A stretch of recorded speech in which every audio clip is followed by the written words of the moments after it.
നമസ്കാരം. കൂൾ സൈറ്റിൻ്റെ പുതിയൊരു എപ്പിസോഡിലേക്ക് സ്വാഗതം. ഞങ്ങൾ പുതിയൊരു കാർ വാങ്ങുകയുണ്ടായി. 2025 ജനുവരി 1 തീയതിയാണ് ഞങ്ങൾക്ക് കാർ ഡെലിവറി ലഭിച്ചത്. 2 മാസത്തെ വെയിറ്റിംഗ് ടൈം ഉണ്ടായിരുന്നു ബുക്കിങ്ങിന് ശേഷം. ഞങ്ങൾ വാങ്ങിയത് മഹീന്ദ്രയുടെ XUV ആയ 3XO ആണ്. അതിൽ AX5 എന്ന് പറയുന്ന പെട്രോൾ ഓട്ടോമാറ്റിക് വേരിയൻ്റാണ് ഞങ്ങൾ വാങ്ങിയത്. നമ്മൾ ഈ വീഡിയോയിൽ കാണുന്നതാണ് ഈ വണ്ടി. അത് നല്ല കാഴ്ചയിൽ നല്ല ലുക്കുള്ള ഒരു വണ്ടി തന്നെയാണ്. നമ്മൾ ഷോറൂമിൽ നിന്ന് നമുക്ക് വണ്ടി ലഭിക്കുമ്പോൾ ടെമ്പററി രജിസ്ട്രേഷനാണ് ഞങ്ങൾ എടുത്തത്. ടെമ്പററി രജിസ്ട്രേഷൻ ആകുമ്പോൾ നമുക്ക് ഇഷ്ടപ്പെട്ട നമ്പർ നമ്മൾ തന്നെ ബുക്ക് ചെയ്ത് പിന്നീട് ഷോറൂമിൽ കൊടുക്കേണ്ടതാണ്. അതല്ലെങ്കിൽ നമ്മൾ ഡയറക്റ്റ് നമ്പർ ഷോറൂമിൽ നിന്ന് എടുക്കുകയാണെങ്കിൽ നമുക്ക് അപ്പോഴുള്ള റണ്ണിങ് നമ്പർ സീരീസ് ആയിരിക്കും ലഭിക്കുക. നമുക്ക് ഈ വണ്ടിയുടെ ഫീച്ചേഴ്സിലേക്ക് പോകുന്ന മുമ്പ് ഒരു കാര്യം പറഞ്ഞുകൊള്ളട്ടെ. ഇതൊരു ടെക്നിക്കൽ വീഡിയോ അല്ല. വാങ്ങിയ ഒരാൾ ഉടമസ്ഥൻ എന്ന രീതിയിലുള്ള എൻ്റെ അനുഭവങ്ങൾ മാത്രമാണ് ഞാൻ ഈ വീഡിയോയിലൂടെ നിങ്ങളോട് പറയുന്നത്. അപ്പോൾ തീർച്ചയായും വീഡിയോ കാണുക. നിങ്ങൾക്ക് ഇഷ്ടപ്പെട്ടെങ്കിൽ like, subscribe and share. Like, comment, and subscribe.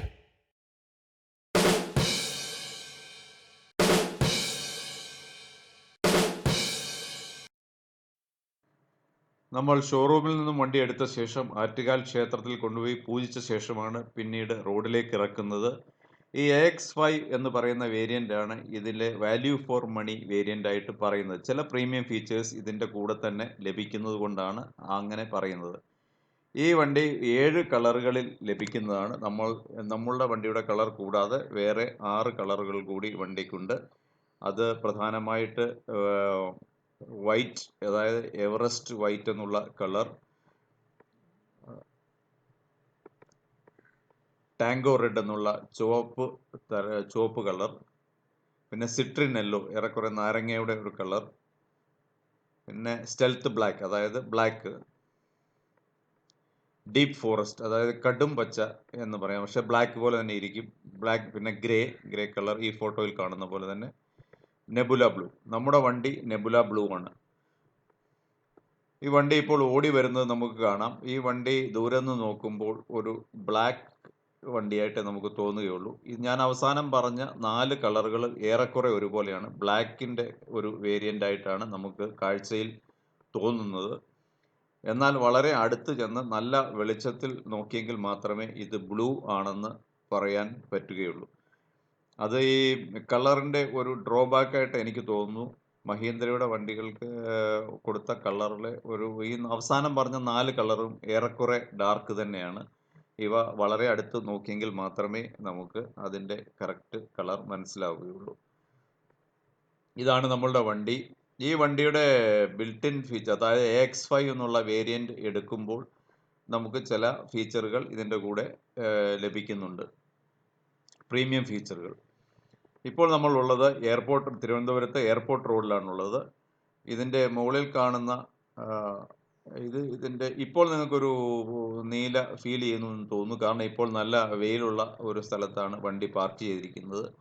ഇതിൻ്റെ മുകളിൽ കാണുന്ന റെയിലിംഗ് അത് ഒരു പ്രീമിയം ഫീച്ചറാണ്. അത് ഇതിൻ്റെ കൂടെ ലഭിക്കുന്നുണ്ട്.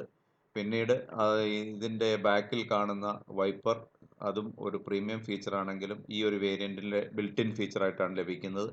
അലോയ് വീൽസ് ഈ വണ്ടിയുടെ ഒരു ബിൽറ്റ് ഇൻ ഫീച്ചറാണ് AX5 വേരിയൻറ്റിൻ്റെ. എന്നാൽ ഫോഗ് ലാമ്പ് ഇതിൽ അവർ പ്രൊവൈഡ് ചെയ്യുന്നില്ല. ഫോഗ് ലാമ്പ് നമ്മൾ അഡീഷണലായി ഫിറ്റ് ചെയ്തതാണ്. അതുപോലെ ഇതിൻ്റെ പിൻവശത്തെ ബ്രേക്ക് ചെയ്യുമ്പോഴുള്ള ലൈറ്റ് അത് ഫുൾ ലെങ്തിലാണ് വരുന്നത്. ഇനി ഇതിൻ്റെ ബേസ് വേരിയൻ്റ് മുതൽ തന്നെ സൺറൂഫ് ലഭിക്കുന്നുണ്ട്. ഞാൻ വാങ്ങിയ വണ്ടിക്കും സൺറൂഫ് ഉണ്ട്. ടോപ്പ് റെയിൽ ഞാൻ നേരത്തെ പറഞ്ഞിരുന്നു, ഇതൊരു പ്രീമിയം ഫീച്ചർ ആണെങ്കിലും ഇതിൻ്റെ കൂടെ ബിൽറ്റ് ഇൻ ഫീച്ചറായി തന്നെ ലഭിക്കുന്നുണ്ട്.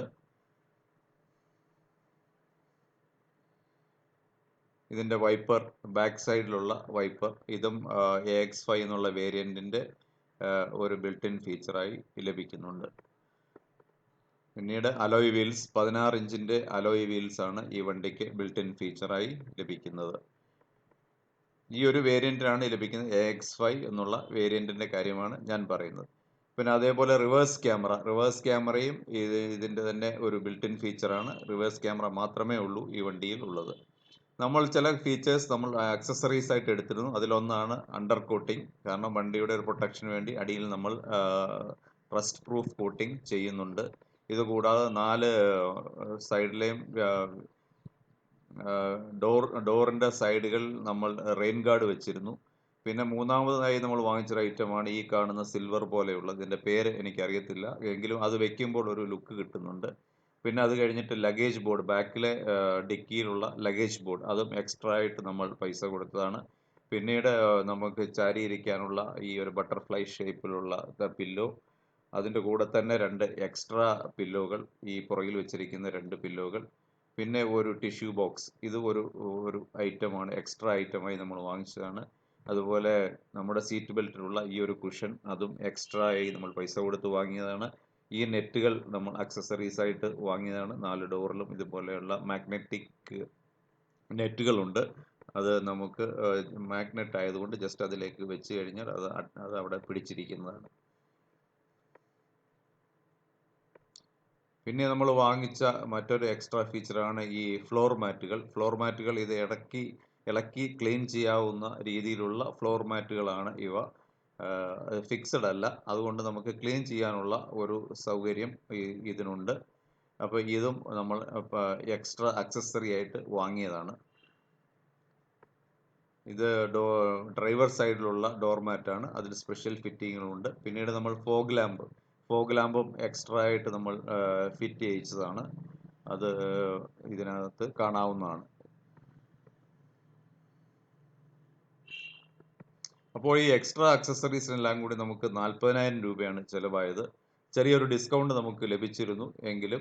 പിന്നെ മറ്റൊരു ഐറ്റം നമ്മൾ വാങ്ങിയത്, ഈ 4 ഡോറുകളിലും നമ്മൾ കാല് വെക്കുന്ന സ്റ്റെപ്പ് ചെയ്യുന്ന ആ സ്ഥലത്ത് ഒരു ലൈറ്റ്, സ്ട്രിപ്പ് ലൈറ്റ് പോലെ ഒരു സാധനം, അതായത് XUV 3XO എന്ന് എഴുതിയ ഒരു ലൈറ്റ്. ഇത് രാത്രിയാകുമ്പോൾ നമുക്ക് നല്ലപോലെ ക്ലിയർ ആയിട്ട് കാണാൻ പറ്റും, ഒരു അട്രാക്ഷനുമാണ്. മറ്റൊന്ന്, നമുക്ക് കാല് വെക്കാനുള്ള ആ ഒരു എഡ്ജ് നമുക്ക് ക്ലിയർ ആയിട്ട് കാണിച്ചു തരികയും ചെയ്യും.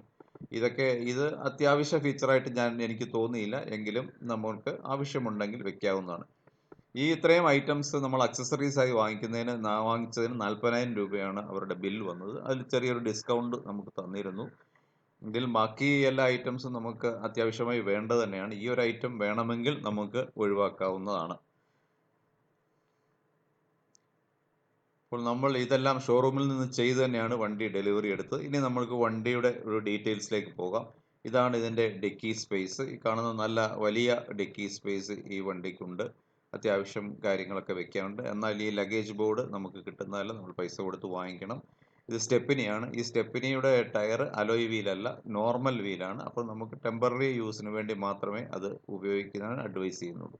ഇത് പിന്നിൽ നിന്നുള്ള വണ്ടിക്ക് ഉള്ളിലേക്കുള്ള ഒരു വ്യൂ ആണ്. വളരെ നല്ല ഒരു ലുക്ക് ഈ വണ്ടിക്കുണ്ട്. കാരണം ഡിജിറ്റൽ ഡാഷ്ബോർഡും ഡിജിറ്റൽ ഡിസ്പ്ലേയും ഒക്കെ ഉള്ള വണ്ടിയാണ്. ഇതൊരു പ്രീമിയം ഫീച്ചർ വണ്ടിയുടെ എല്ലാ ലക്ഷണവും ഇതിലുണ്ട്. ഇനി നമ്മൾ ഡോർ നോക്കുകയാണെങ്കിൽ 3 ഡോറുകൾ ഏറെക്കുറെ ഒരേപോലെ തന്നെയാണ് അതിലുള്ള ഫീച്ചേഴ്സ്. അതിൽ സ്പീക്കറുണ്ട്, അതുകൂടാതെ അതിൽ ബോട്ടിൽ വെക്കാനുള്ള ഒരു ഹോൾഡറും ഒരു സ്ഥലവും സ്പേസ് സ്പെഷ്യലായിട്ട് കൊടുത്തിട്ടുണ്ട്. പിന്നെ പവർ വിൻഡോയുടെ സ്വിച്ചസ്. ഇത് ഫ്രണ്ടിലെ ഡോറാണ്. ഇതിലും ഇതൊക്കെ തന്നെയാണ് ഇതിലുള്ള ഫീച്ചേഴ്സ്. ഡ്രൈവേഴ്സ് ഡോർ ഒഴിച്ച് ബാക്കി എല്ലാത്തിലും ഏറെക്കുറെ ഒരേ ഫീച്ചർ തന്നെയാണ് കൊടുത്തിരിക്കുന്നത്. നമുക്ക് നല്ല ഒരു ബോട്ടിൽ ഇതിനുള്ളിൽ വെക്കാനുള്ള സ്ഥലമുണ്ട്. നമ്മൾ പുറകുവശത്തെ സ്പേസ് നോക്കുകയാണ്. പിൻ സീറ്റ് നോക്കുമ്പോൾ 3 പേർക്ക് ഇരിക്കാവുന്ന രീതിയിലാണ് ഡിസൈൻ ചെയ്തിരിക്കുന്നത്. അത്യാവശ്യം വലിപ്പമുള്ള വണ്ടിയാണ്. 1.82 ആണ് ഈ വണ്ടിയുടെ വിഡ്ത്ത്. ഈ സെഗ്മെന്റിൽ ഏറ്റവും വീതിയുള്ള വണ്ടിയായിട്ടാണ് ഇത് അറിയപ്പെടുന്നത്. ഇതിൽ നമുക്ക് 2 പേരാണ് പോകുന്നതെങ്കിൽ നടുക്കലത്തെ സീറ്റിലുള്ള ഈ ഒരു ഹാൻഡ് റെസ്റ്റ് നമുക്ക് താഴ്ത്തി വെച്ചിട്ട് അതിൽ കൈവച്ച് ഇരിക്കാവുന്നതാണ്. നമ്മൾക്ക് ആവശ്യമില്ലെങ്കിൽ ഇത് മടക്കി വെക്കാവുന്നതാണ്. അതുപോലെ നല്ല ലെഗ് സ്പേസ് ഉണ്ട്. ഇവിടെ മുട്ട് തട്ടുന്ന പ്രശ്നമൊന്നും വരുന്നില്ല. കൂടാതെ പുറയിലേക്ക് 2 AC-യുടെ വെന്റുകളുണ്ട്. ഇത് വളരെ സൗകര്യമാണ്. പുറകെ ഇരിക്കുന്നവർക്ക് നല്ലപോലെ AC ലഭിക്കും. ഒരു C2-ൻ്റെ ഒരു കേബിൾ കുത്താനുള്ള സ്ഥലമുണ്ട്. ഫോൺ വെക്കാനുള്ള സ്ഥലമുണ്ട്. അതിൻ്റെ താഴെ വേണമെങ്കിൽ നമുക്ക് വേറൊരു എക്സ്ട്രാ ചാർജർ കൂടെ വെക്കാനുള്ള ഒരു സ്ലോട്ട് അവിടെ കൊടുത്തിട്ടുണ്ട്. നമ്മൾ 3 പേരാണ് പോകുന്നതെങ്കിൽ ഈ ഒരു പോർഷൻ നമുക്ക് മടക്കി വെക്കാം. മടക്കി വെച്ച് കഴിഞ്ഞാൽ ഇവിടെ 3 ഹെഡ് റെസ്റ്റ് കൊടുത്തിട്ടുണ്ട്. അതായത് 3 പേർക്ക് ഇരിക്കാനുള്ള ആ ഒരു ഫെസിലിറ്റി തന്നെയാണ് ഈ വണ്ടിയിലുള്ളത്. അതേപോലെ 3 സീറ്റ് ബെൽറ്റുമുണ്ട്. അതായത് ഇത് കൃത്യമായി 3 പേർക്ക് സുഖമായി ട്രാവൽ ചെയ്യാവുന്ന ആ ഒരു ഫെസിലിറ്റി ഈ വണ്ടിക്ക് ഉണ്ട്. ഒരിക്കലും കൺജസ്റ്റഡ് അല്ല. പുറകുവശത്ത് നമുക്ക് സെപ്പറേറ്റ് ആയിട്ട് ഒരു ലാമ്പ് ഉണ്ട്. എന്തെങ്കിലും ആവശ്യത്തിന് നമുക്ക് ലൈറ്റ് ഇടണമെങ്കിൽ ഇടാവുന്നതാണ്. ഇനി നമ്മൾ ഫ്രണ്ടിലേക്ക് പോകുന്നു. ഫ്രണ്ടിൽ നമ്മൾ ഒരു ലുക്കാണ് ഇത്. ഈ കാണുന്ന പോലെ സ്റ്റിയറിങ്, മറ്റേ ഡിജിറ്റൽ ഡിസ്പ്ലേ, അതുകൂടാതെ ഡിജിറ്റൽ ഡാഷ്ബോർഡ്, AC കൺട്രോൾസ്, ഇതെല്ലാം ഫ്രണ്ടിൽ നമുക്ക് കാണാവുന്നതാണ്. വണ്ടി റിവേഴ്സ് ഇടുന്ന സമയത്ത് നമുക്ക് ഇത് ഓട്ടോമാറ്റിക്കായിട്ട് ഇതിൽ ഡിസ്പ്ലേ വരും. അത് ഈ ഈ വണ്ടിയിൽ കിട്ടുന്നത് നമുക്ക് റെയർ ക്യാമറ മാത്രമാണ്. നമ്മൾ ഓട്ടോമാറ്റിക്കലി റിവേഴ്സ് ഇടുമ്പോൾ ഈ റെയർ വ്യൂ നമുക്ക് കിട്ടും. അത് കാരണം പാർക്കിങ്ങിനും മറ്റും നമുക്ക് സൗകര്യമുണ്ടാവും. ഇത് ഡാഷ്ബോർഡിലെ ഡിസ്പ്ലേ ആണ്. ഇതിൽ നമ്മൾ കാണുന്നത് പോലെ ഇതിൻ്റെ ഐറ്റംസ് ഇങ്ങനെ മാറി മാറി വന്നുകൊണ്ടിരിക്കും. നമ്മൾ ഓരോ കീ പ്രസ് ചെയ്യുന്നതനുസരിച്ചിട്ട് ഇപ്പോൾ ഡോറൊക്കെ അടഞ്ഞിട്ടില്ലെങ്കിൽ അതൊക്കെ ഡിസ്പ്ലേ ആയിട്ടാണ് കാണിക്കുന്നത്. നമ്മൾ ആ ഒരു ഡാഷ്ബോർഡ് ഒന്നുകൂടെ ക്ലിയർ ആയിട്ട് നോക്കാം. നിങ്ങൾ പറയുന്ന പോലെ പല ഫീച്ചേഴ്സും ഇതിൽ കാണിക്കുന്നുണ്ട്. ഡോറുകൾ തുറന്നിട്ടുണ്ടോ അല്ലെങ്കിൽ മറ്റ് എന്തെങ്കിലും ടെക്നിക്കൽ പ്രശ്നങ്ങളെല്ലാം തന്നെ ഇവിടെ ഡിസ്പ്ലേ ചെയ്ത് കാണിക്കുന്നതാണ്. ഇതിനുള്ള സ്വിച്ചുകൾ നമുക്ക് പ്രസ് ചെയ്യുമ്പോൾ അത് ഓരോ ഇതായിട്ട് മാറി മാറി വരുന്നതാണ്. അതുപോലെ നമ്മുടെ വണ്ടിയുടെ സ്പീഡ്, വണ്ടിയുടെ ഓട്ടം, അതെല്ലാം ക്ലിയർ ആയിട്ട് കിലോമീറ്റേഴ്സൊക്കെ ഇവിടെയാണ് കാണിക്കുന്നത്. ഇതിൻ്റെ ഒരു AC-യുടെ പ്രത്യേകത ഡ്യുവൽ ക്ലൈമറ്റ് കൺട്രോൾ എന്നുള്ള AC ആണ്. അതായത് 2 നോബുകളുണ്ട്. 2 ടൈപ്പിൽ നമുക്ക് സെറ്റ് ചെയ്യാൻ പറ്റും. ഇപ്പോൾ നമ്മൾ ഈക്വലായിട്ടാണ് സെറ്റ് ചെയ്തിരിക്കുന്നത്. 22 എന്നിവിടെ കാണാം. ഇടതുവശത്തും വലതുവശത്തും ഒരേപോലെയാണ്. നമ്മൾ വലതുവശത്തെ നോബ് മാത്രമാണ് തിരിക്കുന്നതെങ്കിൽ എല്ലായിടത്തും ഒരേ ഇതിലായിരിക്കും AC ലഭിക്കുക. അതല്ല, നമുക്ക് ഇടതുവശത്ത് കൂടുതൽ AC അല്ലെങ്കിൽ കുറയ്ക്കണമെന്നുണ്ടെങ്കിൽ നമ്മൾ ഇടതുവശത്തെ നോബ് ഓട്ടോ എന്നുള്ളത് അതിൽ പ്രസ് ചെയ്ത ശേഷം തിരിക്കുകയാണെങ്കിൽ അത് സെപ്പറേറ്റ് ആയിട്ട് മാറുന്നതാണ്. അതായത് ലെഫ്റ്റ് സൈഡിൽ ഇപ്പോൾ വേണമെങ്കിൽ 18 സെറ്റ് ചെയ്യാം, റൈറ്റ് സൈഡിൽ വേണമെങ്കിൽ 24 സെറ്റ് ചെയ്യാം. അങ്ങനെ ഒരു ഓപ്ഷൻ ഇതിനുണ്ട്. അതുകൂടാതെ ഓട്ടോമാറ്റിക് ക്ലൈമാറ്റിക് കൺട്രോളും ഇതിലുണ്ട്. അപ്പോൾ നമുക്ക് അത് വേണമെങ്കിൽ ഒന്ന് നോക്കാം. ഇപ്പോൾ റൈറ്റ് സൈഡിൽ ഇപ്പോൾ 22 സെറ്റ് ചെയ്തിരിക്കും. പക്ഷേ ലെഫ്റ്റ് സൈഡിൽ ഞാൻ 19ലേക്ക് കൊണ്ടുപോകണം. 18 ആയിരിക്കുന്നു. ആ സമയത്ത് നമുക്ക് വേണമെങ്കിൽ കൂട്ടുകയോ കുറയ്ക്കുകയൊക്കെ ചെയ്യാം. ഇപ്പോൾ 18ഉം 25ഉമായിട്ട് സെറ്റ് ചെയ്ത് കണ്ടു. അങ്ങനെ ഒരു ഫീച്ചർ ഇതിലുണ്ട്. ഇതിൻ്റെ AC, അതായത് 2 സെപ്പറേറ്റ് സെറ്റപ്പ് പോലെ നമുക്ക് AC ഉപയോഗിക്കാവുന്നതാണ്.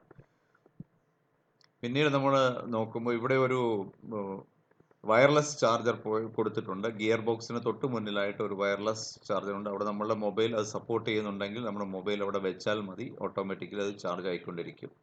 ഇനി ഇതിൻ്റെ കീ നോക്കാം. ഈ കീ എന്ന് പറയുന്നത് ഇങ്ങനെയാണ് വരുന്നത്. അതിൻ്റെ ആ ഒരു കീ പോർഷൻ ഉള്ളിലേക്ക് മടങ്ങിയായിരിക്കുന്നത്. നമ്മൾ ഈ ഒരു സിൽവർ ബട്ടണിൽ പ്രസ് ചെയ്യുമ്പോഴാണ് കീ പുറത്തേക്ക് വരിക. ഇതൊരു കീലെസ് വണ്ടിയാണ്. അതായത് നമ്മൾ വണ്ടി ഓടിക്കാൻ വേണ്ടി കീ ഉപയോഗിക്കേണ്ട കാര്യമില്ല. എന്നാൽ കീ നമ്മുടെ വണ്ടിക്കുള്ളിൽ തന്നെ വേണം. നമ്മൾ വീണ്ടും ബട്ടൺ ഉപയോഗിച്ചിട്ടാണ് ഇത് സ്റ്റാർട്ട് ചെയ്യുന്നത്. ഇതാണ് സ്റ്റാർട്ട് ചെയ്യാനും സ്റ്റോപ്പ് ചെയ്യാനുള്ള ബട്ടൺ. നമ്മൾ കീ വണ്ടിക്കുള്ളിൽ വെച്ച ശേഷം അതിൽ പ്രസ് ചെയ്ത് കഴിഞ്ഞാൽ വണ്ടി സ്റ്റാർട്ടാവും. അതുപോലെ പാർക്കിങ്ങിൽ ഇട്ട ശേഷം നമ്മൾ അതേ ബട്ടണിൽ പ്രസ് ചെയ്താൽ വണ്ടി ഓഫ് ആകുന്നതാണ്.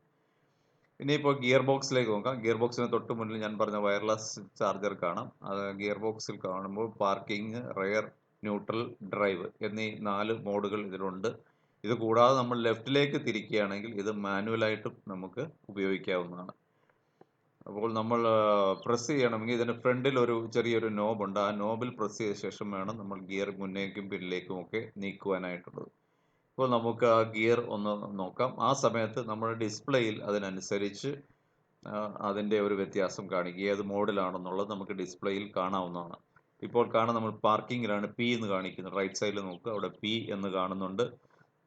ഇപ്പോൾ വണ്ടി നിൽക്കുകയാണ്, അതുകൊണ്ട് 0 എന്ന് കാണുന്നത്. ഇപ്പോൾ റിവേഴ്സ് R റിവേഴ്സാണ്, N ന്യൂട്രലാണ്, പിന്നീട് D ഡ്രൈവ്. നമ്മൾ വണ്ടി ഓടിക്കുമ്പോൾ Dയിൽ ഇട്ടിട്ടാണ് നമ്മൾ പോകുന്നത്.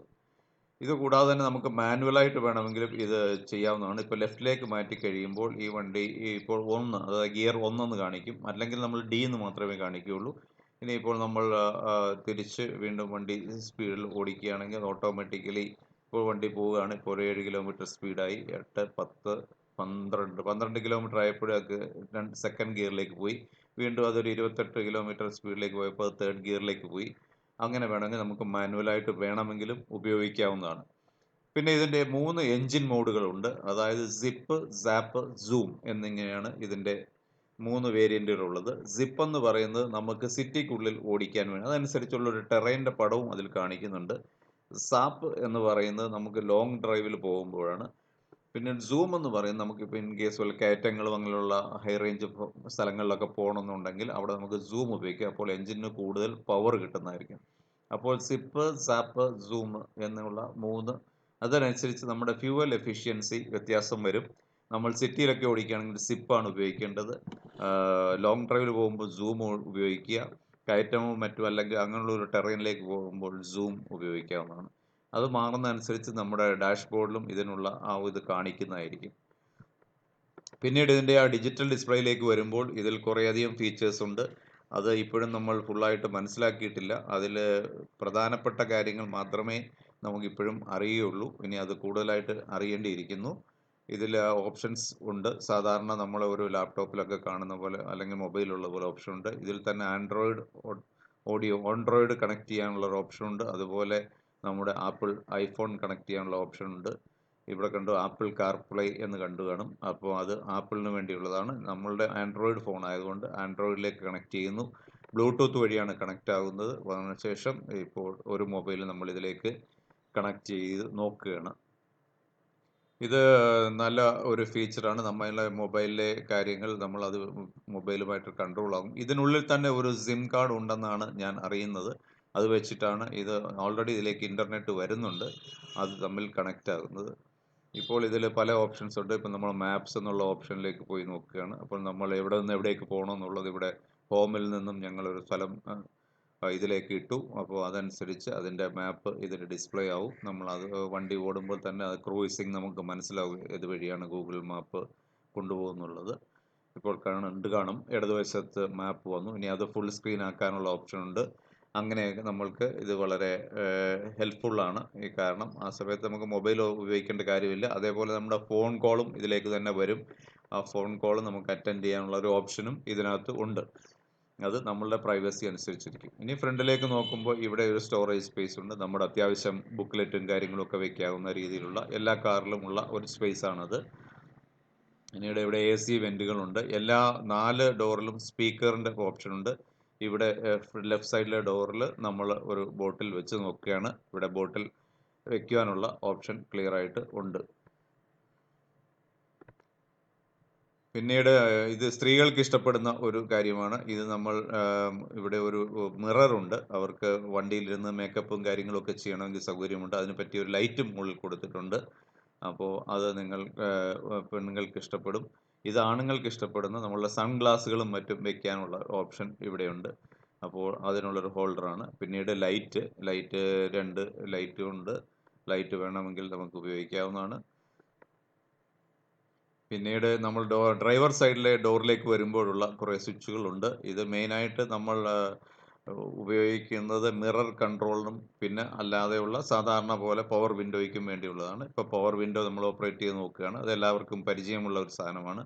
പിന്നീട് ഇതാണ് മിറർ കൺട്രോൾ. ഇപ്പോൾ ലെഫ്റ്റിലേക്ക് തിരിച്ചു കഴിഞ്ഞാൽ ലെഫ്റ്റിലെ മിററും റൈറ്റിലേക്ക് തിരിച്ചു കഴിഞ്ഞാൽ റൈറ്റിലെ മിററുമാണ് അഡ്ജസ്റ്റ് ആവുന്നത്. അപ്പോൾ നമ്മൾ ഇത് വെച്ചിട്ട് ഒന്ന് മിറർ സെറ്റ് ചെയ്ത് നോക്കുകയാണ്. ഇപ്പോൾ നമ്മൾ മടങ്ങിയിരിക്കുകയാണ്. കണ്ടോ, ഓട്ടോമാറ്റിക്കായിട്ട് മിറർ നിവരുന്നതാണ്.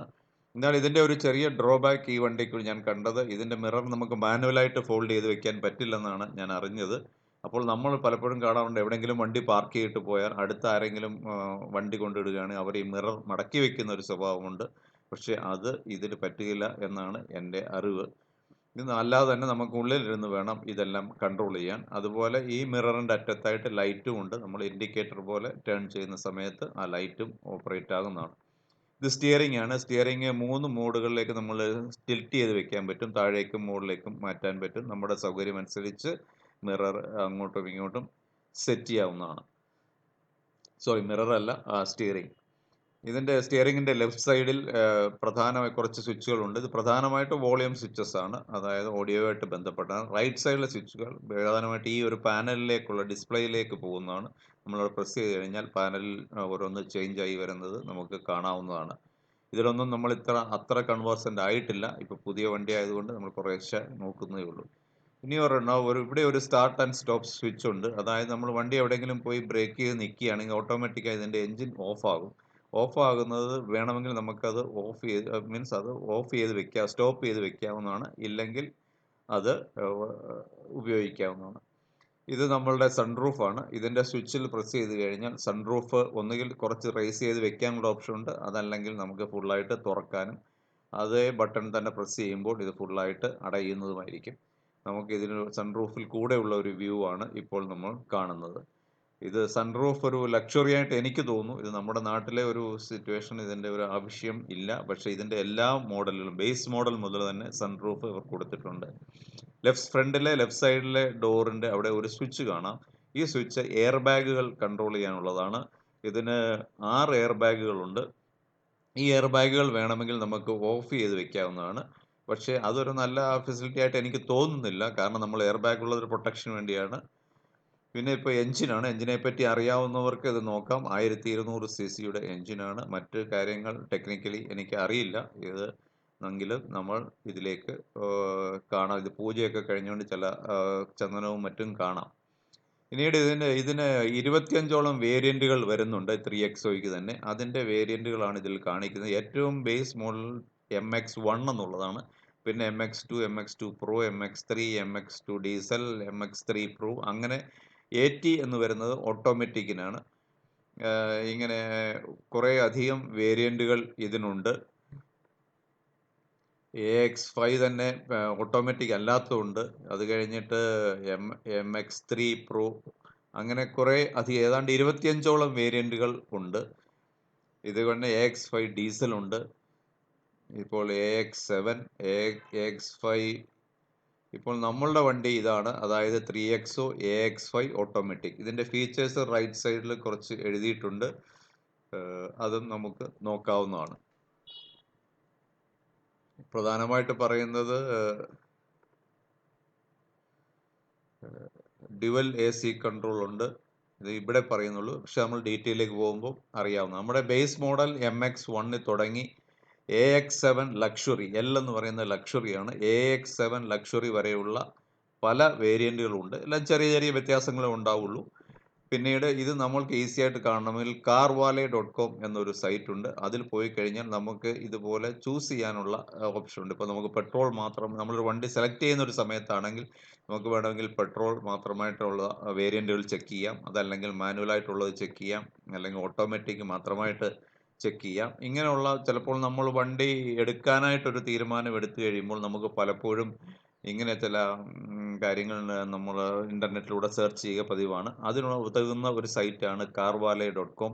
അതിൽ പോയി നമുക്ക് ഇഷ്ടമുള്ള വേരിയന്റ്, നമുക്കിപ്പോൾ മാനുവൽ ആണ് വേണ്ടെങ്കിൽ മാനുവൽ, ഡീസൽ മാത്രം ചെക്ക് ചെയ്യുക. അപ്പോൾ നമുക്ക് ആ അത്തരം വണ്ടികൾ മാത്രം അതിൻ്റെ വേരിയന്റ് മാത്രം ഡിസ്പ്ലേ ചെയ്ത് വരുന്നതായിരിക്കും. പിന്നീട് നമുക്ക് അതിൻ്റെ ഫീച്ചേഴ്സ് ചെക്ക് ചെയ്ത് നോക്കാവുന്നതാണ്. അപ്പോൾ അത്തരം ഒരു സൈറ്റിൽ ഞാൻ വെറുതെ പെട്രോൾ മാത്രം സെലക്ട് ചെയ്യാനുള്ള ഓപ്ഷൻ, പിന്നെ അതല്ലെങ്കിൽ ഡീസൽ മാത്രം സെലക്ട് ചെയ്യാനുള്ള ഓപ്ഷൻ ഞാൻ നിങ്ങൾക്ക് കാണിച്ചു തന്നു എന്നുള്ളതേ ഉള്ളൂ.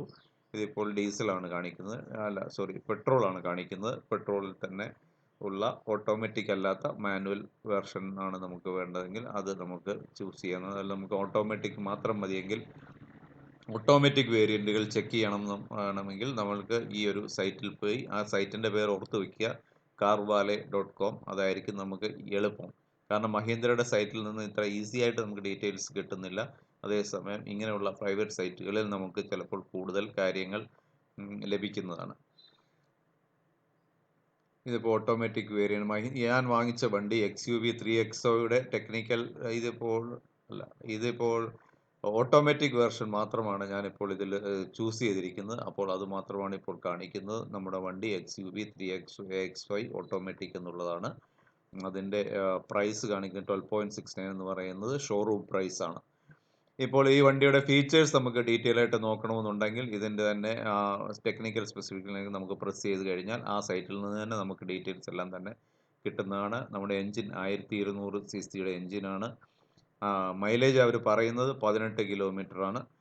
ഇനിയിപ്പോൾ നമ്മൾക്ക് ഇതിൻ്റെ ടെക്നിക്കൽ സ്പെസിഫിക്കേഷൻസ് ഒന്നൊന്നായി നോക്കണമെന്നുണ്ടെങ്കിൽ അതിനുള്ള ഓപ്ഷനുകളുണ്ട്. എൻജിൻ നോക്കാം, ഫ്യൂവൽ പെർഫോമൻസ് നോക്കാം, സസ്പെൻഷൻ, ഡയമെൻഷൻ, സേഫ്റ്റി, അങ്ങനെയുള്ള എക്സ്റ്റീരിയർ, ഇൻറ്റീരിയർ, ഇതെല്ലാം തന്നെ നമുക്ക് ഓരോന്നായിട്ട് ചെക്ക് ചെയ്യാവുന്നതാണ്. ഇപ്പോൾ ഞാൻ നേരത്തെ പറഞ്ഞു ഇതിൻ്റെ 1200 CC വണ്ടിയാണ്. ഇത് നമുക്ക് പെട്ടെന്ന് ആലോചിക്കുന്ന കാര്യങ്ങൾ വണ്ടിയുടെ CC, അതല്ലെങ്കിൽ എത്ര കിലോമീറ്റർ പെട്രോൾ എഫിഷ്യൻസി, ഇതൊക്കെയാണ്. 18 കിലോമീറ്ററാണ് ഇവർ പറയുന്ന പെട്രോൾ കൺസംഷൻ. ഇത് സസ്പെൻഷൻ്റെ ഡീറ്റെയിൽസ് ആണ്. ഇതൊക്കെ കുറച്ചുകൂടി ടെക്നിക്കലായിട്ട് അറിയാവുന്നവർ അല്ലെങ്കിൽ നമുക്ക് വേറെ ചില വണ്ടികളുമായിട്ട് കമ്പയർ ചെയ്യേണ്ടതായ ഒരു കേസ് ഉണ്ടെങ്കിൽ നമുക്ക് ഇതൊക്കെ ഉപകരിക്കും. പിന്നീട് വണ്ടിയുടെ ഒരു സൈസ്, ഇതിൻ്റെ ടേണിംഗ് റേഡിയസ് 5.3 മീറ്റേഴ്സ് ആണ്. അത് നല്ലൊരു ഫീച്ചറായിട്ട് എനിക്ക് തോന്നുന്നു.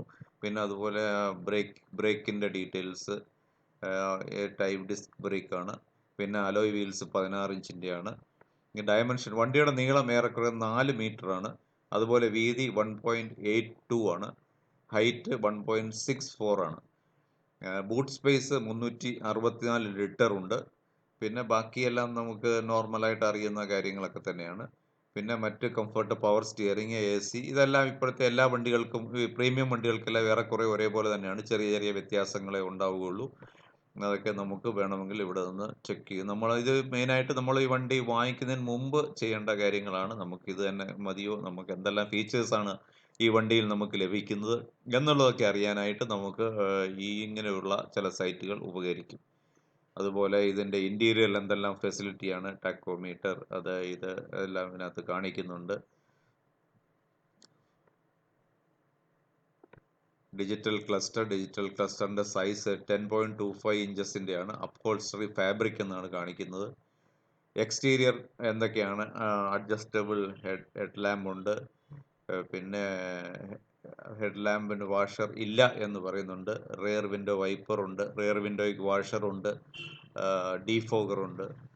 അങ്ങനെ പല ഫെസിലിറ്റികളും, ഇതിനുള്ള എല്ലാ ഫെസിലിറ്റികളും നമുക്ക് കാണാം. ഇതിൻ്റെ ആൻറ്റിന എന്ന് പറയുന്നത് നോർമൽ ആൻറ്റിനയാണ്, അല്ലാതെ ഷാർക്ക് ഫിൻ ടൈപ്പ് ആൻറ്റിന അല്ല.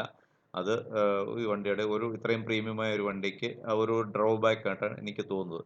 ഇതിൻ്റെ സേഫ്റ്റി ഫീച്ചേഴ്സ് വരുമ്പോൾ ഇത് 5 ആണ് ഇതിൻ്റെ സേഫ്റ്റി, അതായത് ഫുൾ സേഫ്റ്റി ഉള്ള ഒരു വണ്ടിയാണ്. എയർ ബാഗുകൾ 6 എണ്ണം ഉണ്ട്. അത് നല്ല ഇതിൻ്റെ തൊട്ട് മുന്നിലത്തെ വേർഷൻ XUV 300 മുതൽ തന്നെ ഇവർ സേഫ്റ്റി റേറ്റിംഗ് 5 ഉള്ള വണ്ടികളാണ്. അതായത് നമ്മൾ നേരത്തെ ഏറ്റവും ഹയസ്റ്റ് റേറ്റിംഗ് ആയിട്ട് നമ്മൾ കണ്ടിരുന്നത് ടാറ്റയുടെ നെക്സൺ പോലുള്ള വണ്ടികളായിരുന്നു. അതേ റേഞ്ചിൽ തന്നെയുള്ള സേഫ്റ്റി ഫീച്ചറുകൾ ഉള്ള വണ്ടിയാണ്. പിന്നെ ഇത് കമ്മ്യൂണിക്കേഷൻ മറ്റു കാര്യങ്ങളൊക്കെയാണ്. അതൊക്കെ നമ്മൾ കുറച്ചുകൂടെ ഒരു ന്യൂജൻ ആംഗിളിൽ നോക്കിയെങ്കിൽ മാത്രമേ അത് കൂടുതൽ അറിയുള്ളൂ. ഇതിൽ 4 ഡോറിലും ഓരോ സ്പീക്കറുണ്ട്. അത് കൂടാതെ ഒരു രണ്ട് ട്വീറ്ററും ഉണ്ട്. അതായത് 6 സ്പീക്കേഴ്സ് വരുന്നുണ്ട്. ഇതിന് അഡാസ് ഫീച്ചർ ഇല്ല, അത് ക്ലിയർ ആയിട്ട് ഓർത്തിരിക്കുക. അഡാസ് ഫീച്ചർ ഈ വണ്ടിയിൽ ഇല്ല. അതുകൊണ്ട് റെയർ ക്യാമറ മാത്രമേ ഈ വണ്ടിയിലുള്ളൂ. പിന്നീട് ഇതിൻ്റെ അഡ്വാൻസ് ഫീച്ചേഴ്സും കാര്യങ്ങളും എല്ലാം ഇതിൽ തന്നെ പറയുന്നുണ്ട്. ഇതൊക്കെ ഒന്ന് വെരിഫൈ ചെയ്തിട്ട്, ഇതറിയാവുന്ന ആരെങ്കിലുമായിട്ടൊക്കെ സംസാരിച്ച ശേഷം വേണം, നമ്മൾ കൺസൾട്ട് ചെയ്ത ശേഷമാണ് നമ്മൾ വണ്ടി ഏത് വേണം എന്നുള്ള ഒരു ഡിസിഷൻ എടുക്കുവാൻ. ഇത് AX5 എന്ന് പറയുന്ന ഈ ഒരു വേരിയൻറ്റിനെ പറ്റി പറയുന്നത്, ഇതൊരു വാല്യൂ ഫോർ മണി വേരിയൻ്റ് ആണ്. മിക്കവാറും എല്ലാ ഫീച്ചറുകളും ഇതിൽ ഉൾക്കൊള്ളിച്ചിട്ടുണ്ട്. പിന്നീട് ഇപ്പോൾ നിങ്ങൾക്ക് രണ്ട് വണ്ടികൾ തമ്മിൽ കമ്പയർ ചെയ്യേണ്ട ഒരാവശ്യം വരുന്നു. നമ്മൾ വാങ്ങിക്കുന്നതിന് മുമ്പ് ചിലപ്പോൾ ആരെങ്കിലും പറയും ഇത് മാരുതിയുടെ ഏതെങ്കിലും ബ്രീസയായിട്ട് കമ്പയർ ചെയ്യണം, അതല്ലെങ്കിൽ നമുക്ക് കിയയുടെ സെൽട്ടോസുമായിട്ട് കമ്പയർ ചെയ്യണം. അങ്ങനെ എന്തെങ്കിലും നമുക്ക് തോന്നുകയാണെങ്കിൽ അതിനുള്ള ഫീച്ചർ ഈ ഒരു വെബ്സൈറ്റിൽ തന്നെയുണ്ട്. carvale.com എന്നുള്ള സൈറ്റിൽ പോയ ശേഷം നമുക്ക് ഇഷ്ടമുള്ള വണ്ടി, ഇപ്പോൾ ഞാനിവിടെ കിയയുടെ സെൽട്ടോസ് ആണ് ഇവിടെ നിന്നും ചൂസ് ചെയ്യുന്നത്. അതുമായിട്ടൊന്ന് ചെറുതായിട്ടൊന്ന് ജസ്റ്റ് ഒന്ന് നോക്കുക എന്നുള്ളത് മാത്രമേ ഉദ്ദേശിക്കുന്നുള്ളൂ. ഇപ്പോൾ ഇവിടെ സെൽട്ടോസ് സെലക്ട് ആയിട്ടുണ്ട്. അതിനെതിരെ നമ്മളുടെ വണ്ടി, അതായത് ഈ 3XO നമ്മൾ ചൂസ് ചെയ്യുന്നു. മഹീന്ദ്ര എന്ന് സെലക്ട് ചെയ്യുക. എന്നിട്ട് XUV-ക്കകത്തിൽ നമ്മൾ 3XO സെലക്ട് ചെയ്യുന്നു. 3XO സെലക്ട് ചെയ്ത് അതിൻ്റെ ഏത് വേരിയൻ്റ് ആണ് നമ്മൾ പ്രിഫർ ചെയ്യുന്നത് ആ വേരിയൻറ്റിൻ്റെ അതിൽ നോക്കുക. ഇതിൽ കാണിക്കുന്ന പ്രൈസ് ഷോറൂം പ്രൈസാണ്, ഓൺ റോഡ് പ്രൈസ് അല്ല. കാരണം അതിൽ നിന്ന് നല്ല വ്യത്യാസം ഓൺ റോഡിൽ വരുമ്പോൾ വരും. അത് എല്ലാവർക്കും അറിയാവുന്ന ഒരു കാര്യമാണ്. അതുകൊണ്ട് ഇതിൻ്റെ പ്രൈസ് അല്ല നമുക്ക് വണ്ടി ലഭിക്കുന്നത്. ഇതിപ്പോൾ ഞാൻ 3XO ഇപ്പോൾ ഇവിടെ സെലക്ട് ചെയ്ത്, ഇപ്പോൾ ഈ രണ്ട് വണ്ടികളും സൈഡ് ബൈ സൈഡായിട്ട് വന്നു. എന്നിട്ട് നമ്മൾ കമ്പയർ എന്ന് കൊടുത്തു കഴിഞ്ഞാൽ നമുക്ക് ഇതിൻ്റെ ഫീച്ചേഴ്സ് ഓരോന്നായിട്ട് നമുക്ക് കമ്പയർ ചെയ്ത് നോക്കാവുന്നതാണ്. ഇപ്പോൾ ഇതിൻ്റെ സൈസിൽ തന്നെ വ്യത്യാസമുണ്ട്. സെൽട്ടോസ് കുറച്ചുകൂടെ വലിപ്പമുള്ള വണ്ടിയായിട്ട് എനിക്ക് തോന്നുന്നു, നീളം. എന്നാൽ വീതിയിൽ ഈ വണ്ടിയാണ് 1.82 എന്നുള്ള വീതി ഈ സെഗ്മെൻറ്റിൽ XUV റേഞ്ച് ഉള്ളതിൽ ഏറ്റവും വീതിയുള്ള വണ്ടിയായിട്ടാണ് പറയുന്നത്. അതുകൊണ്ട് അങ്ങനെ നമുക്ക് എന്ത് ഫീച്ചേഴ്സ് വേണമെങ്കിലും ഈ ഒരു വെബ്സൈറ്റിൽ പോയ ശേഷം നമുക്ക് കമ്പയർ ചെയ്ത് നോക്കാവുന്നതാണ്. അതായത് വണ്ടിയുടെ എൻജിൻ്റെ പവർ, അതല്ലെങ്കിൽ വേറെ എന്തെങ്കിലും ഫെസിലിറ്റികൾ, നമുക്കുള്ള ലക്ഷറി തിങ്സ്, ഇതെല്ലാം തന്നെ ഇങ്ങനെയുള്ളൊരു സൈറ്റിൽ പോയി കമ്പയർ ചെയ്ത ശേഷം വേണം നമുക്ക് ഒരു തീരുമാനത്തിലേക്ക് എത്താൻ. പ്രൈസ് അല്ലാതെയുള്ള മറ്റ് ടെക്നിക്കൽ കാര്യങ്ങളാണ് ഇതിൽ നമ്മൾ കമ്പയർ ചെയ്യാനായിട്ട് നമ്മളെ ഉപകരിക്കുന്നത്. അത് ഏറ്റവും നല്ല സൈറ്റാണ് carvale.com. ഇനി നമ്മൾ വണ്ടിയെപ്പറ്റി അറിഞ്ഞ സ്ഥിതിക്ക് ഇനിയിപ്പോൾ വണ്ടി ഒന്ന് ഡ്രൈവിംഗ് എക്സ്പീരിയൻസ് കൂടി നമുക്ക് നോക്കാം. ഞങ്ങളുള്ളത് തിരുവനന്തപുരം നഗരത്തിലാണ്. അപ്പോൾ തിരുവനന്തപുരം സിറ്റിയിൽ നമ്മുടെ വീടിനടുത്ത് നിന്ന് പതുക്കെ ഈ വണ്ടി മെയിൻ റോഡിലൂടെ കൊണ്ടുപോവുകയാണ് നമ്മൾ. ഇപ്പോൾ ഈ നമ്മുടെ വണ്ടിയുടെ ഉള്ളിലുള്ള നമ്മൾ മാപ്പൊക്കെ സെറ്റ് ചെയ്ത് കഴിഞ്ഞു. വണ്ടി പതുക്കെ എടുക്കുകയാണ്. ഇപ്പോൾ നമുക്ക് കാണാം റോഡിലൂടെ ഓടിക്കൊണ്ടിരിക്കുന്ന വണ്ടിയാണ്. അപ്പോൾ അതനുസരിച്ചിട്ട് നമുക്ക് ആ മാപ്പിൽ ചേഞ്ച് വരുന്നുണ്ട്. ഇവിടെ ഡാഷ്ബോർഡിൽ ചേഞ്ച് വരുന്നുണ്ട്. ഇപ്പോൾ 22 കിലോമീറ്റർ സ്പീഡ് എത്തിയിട്ടുണ്ട്. ഡി എന്ന് മാത്രം കാണുന്നത് കൊണ്ട് ഓട്ടോമാറ്റിക്കാണ്. നമ്മൾ AC ഇപ്പോൾ 2 സൈഡിലും അല്ല, ചെറിയ വ്യത്യാസമുണ്ട്. 20 സെറ്റ് ചെയ്തിരിക്കുന്നത്.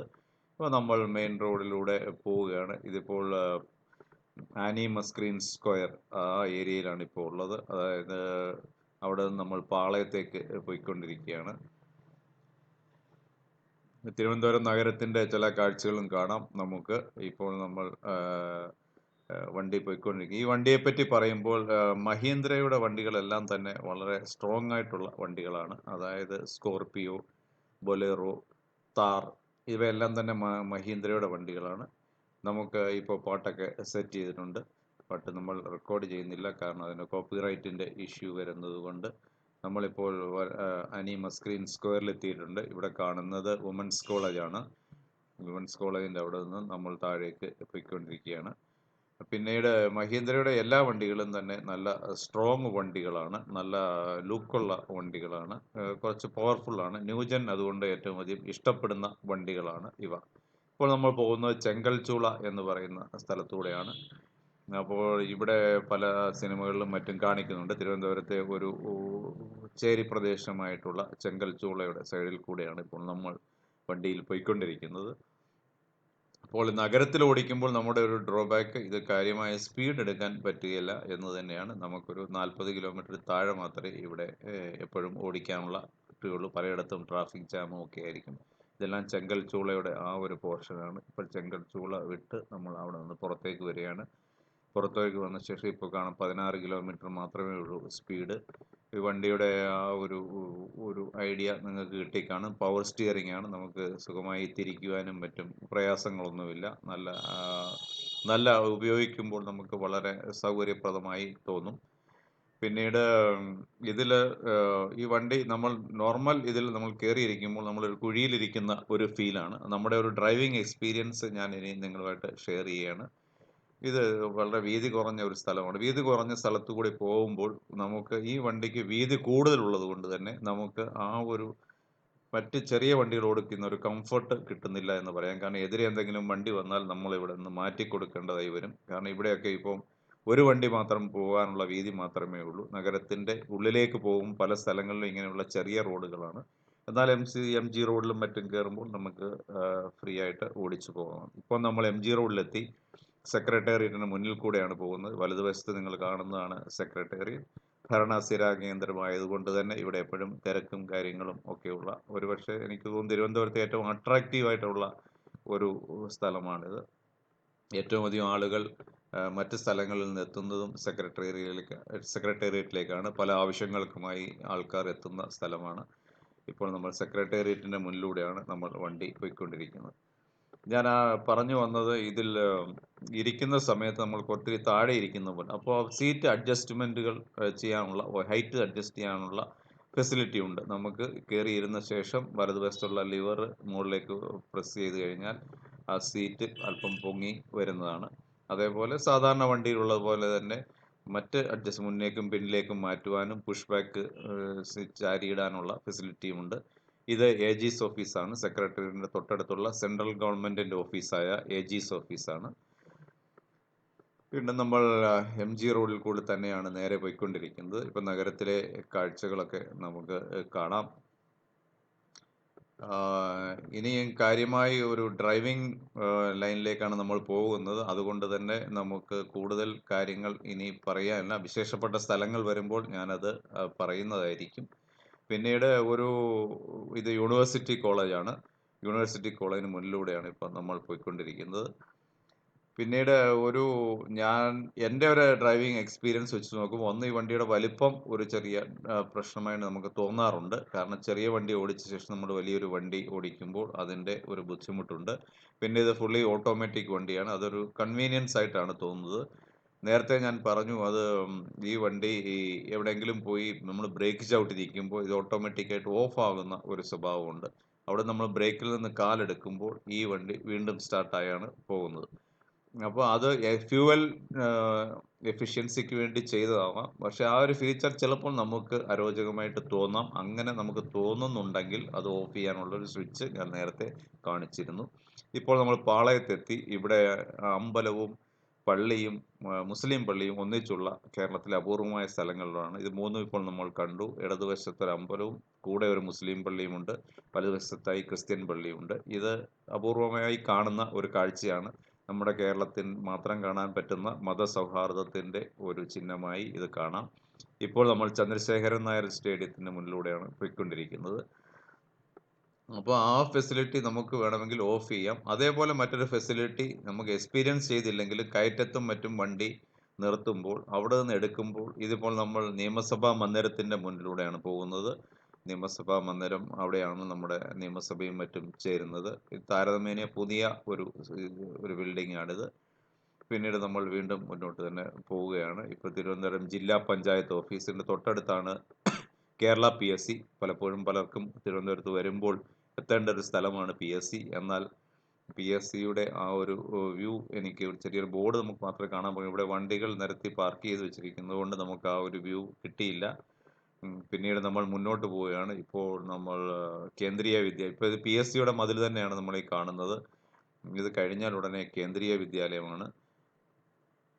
അപ്പോൾ ഈ എവിടെയെങ്കിലും നമ്മൾ ബ്രേക്ക് ചവിട്ടി ഒരു സ്ലോപ്പിൽ നിൽക്കുകയാണെങ്കിൽ ഈ വണ്ടി പുറകിലേക്ക് വരില്ല, മുന്നിലേക്ക് മാത്രമേ പോവുകയുള്ളൂ എന്ന് 2 മിനിറ്റ് കഴിഞ്ഞാൽ 2 സെക്കൻഡ് കഴിഞ്ഞാൽ ഇത് മുന്നിലേക്ക് മാത്രമേ പോകുകയുള്ളൂ എന്ന് പറഞ്ഞിരുന്നു.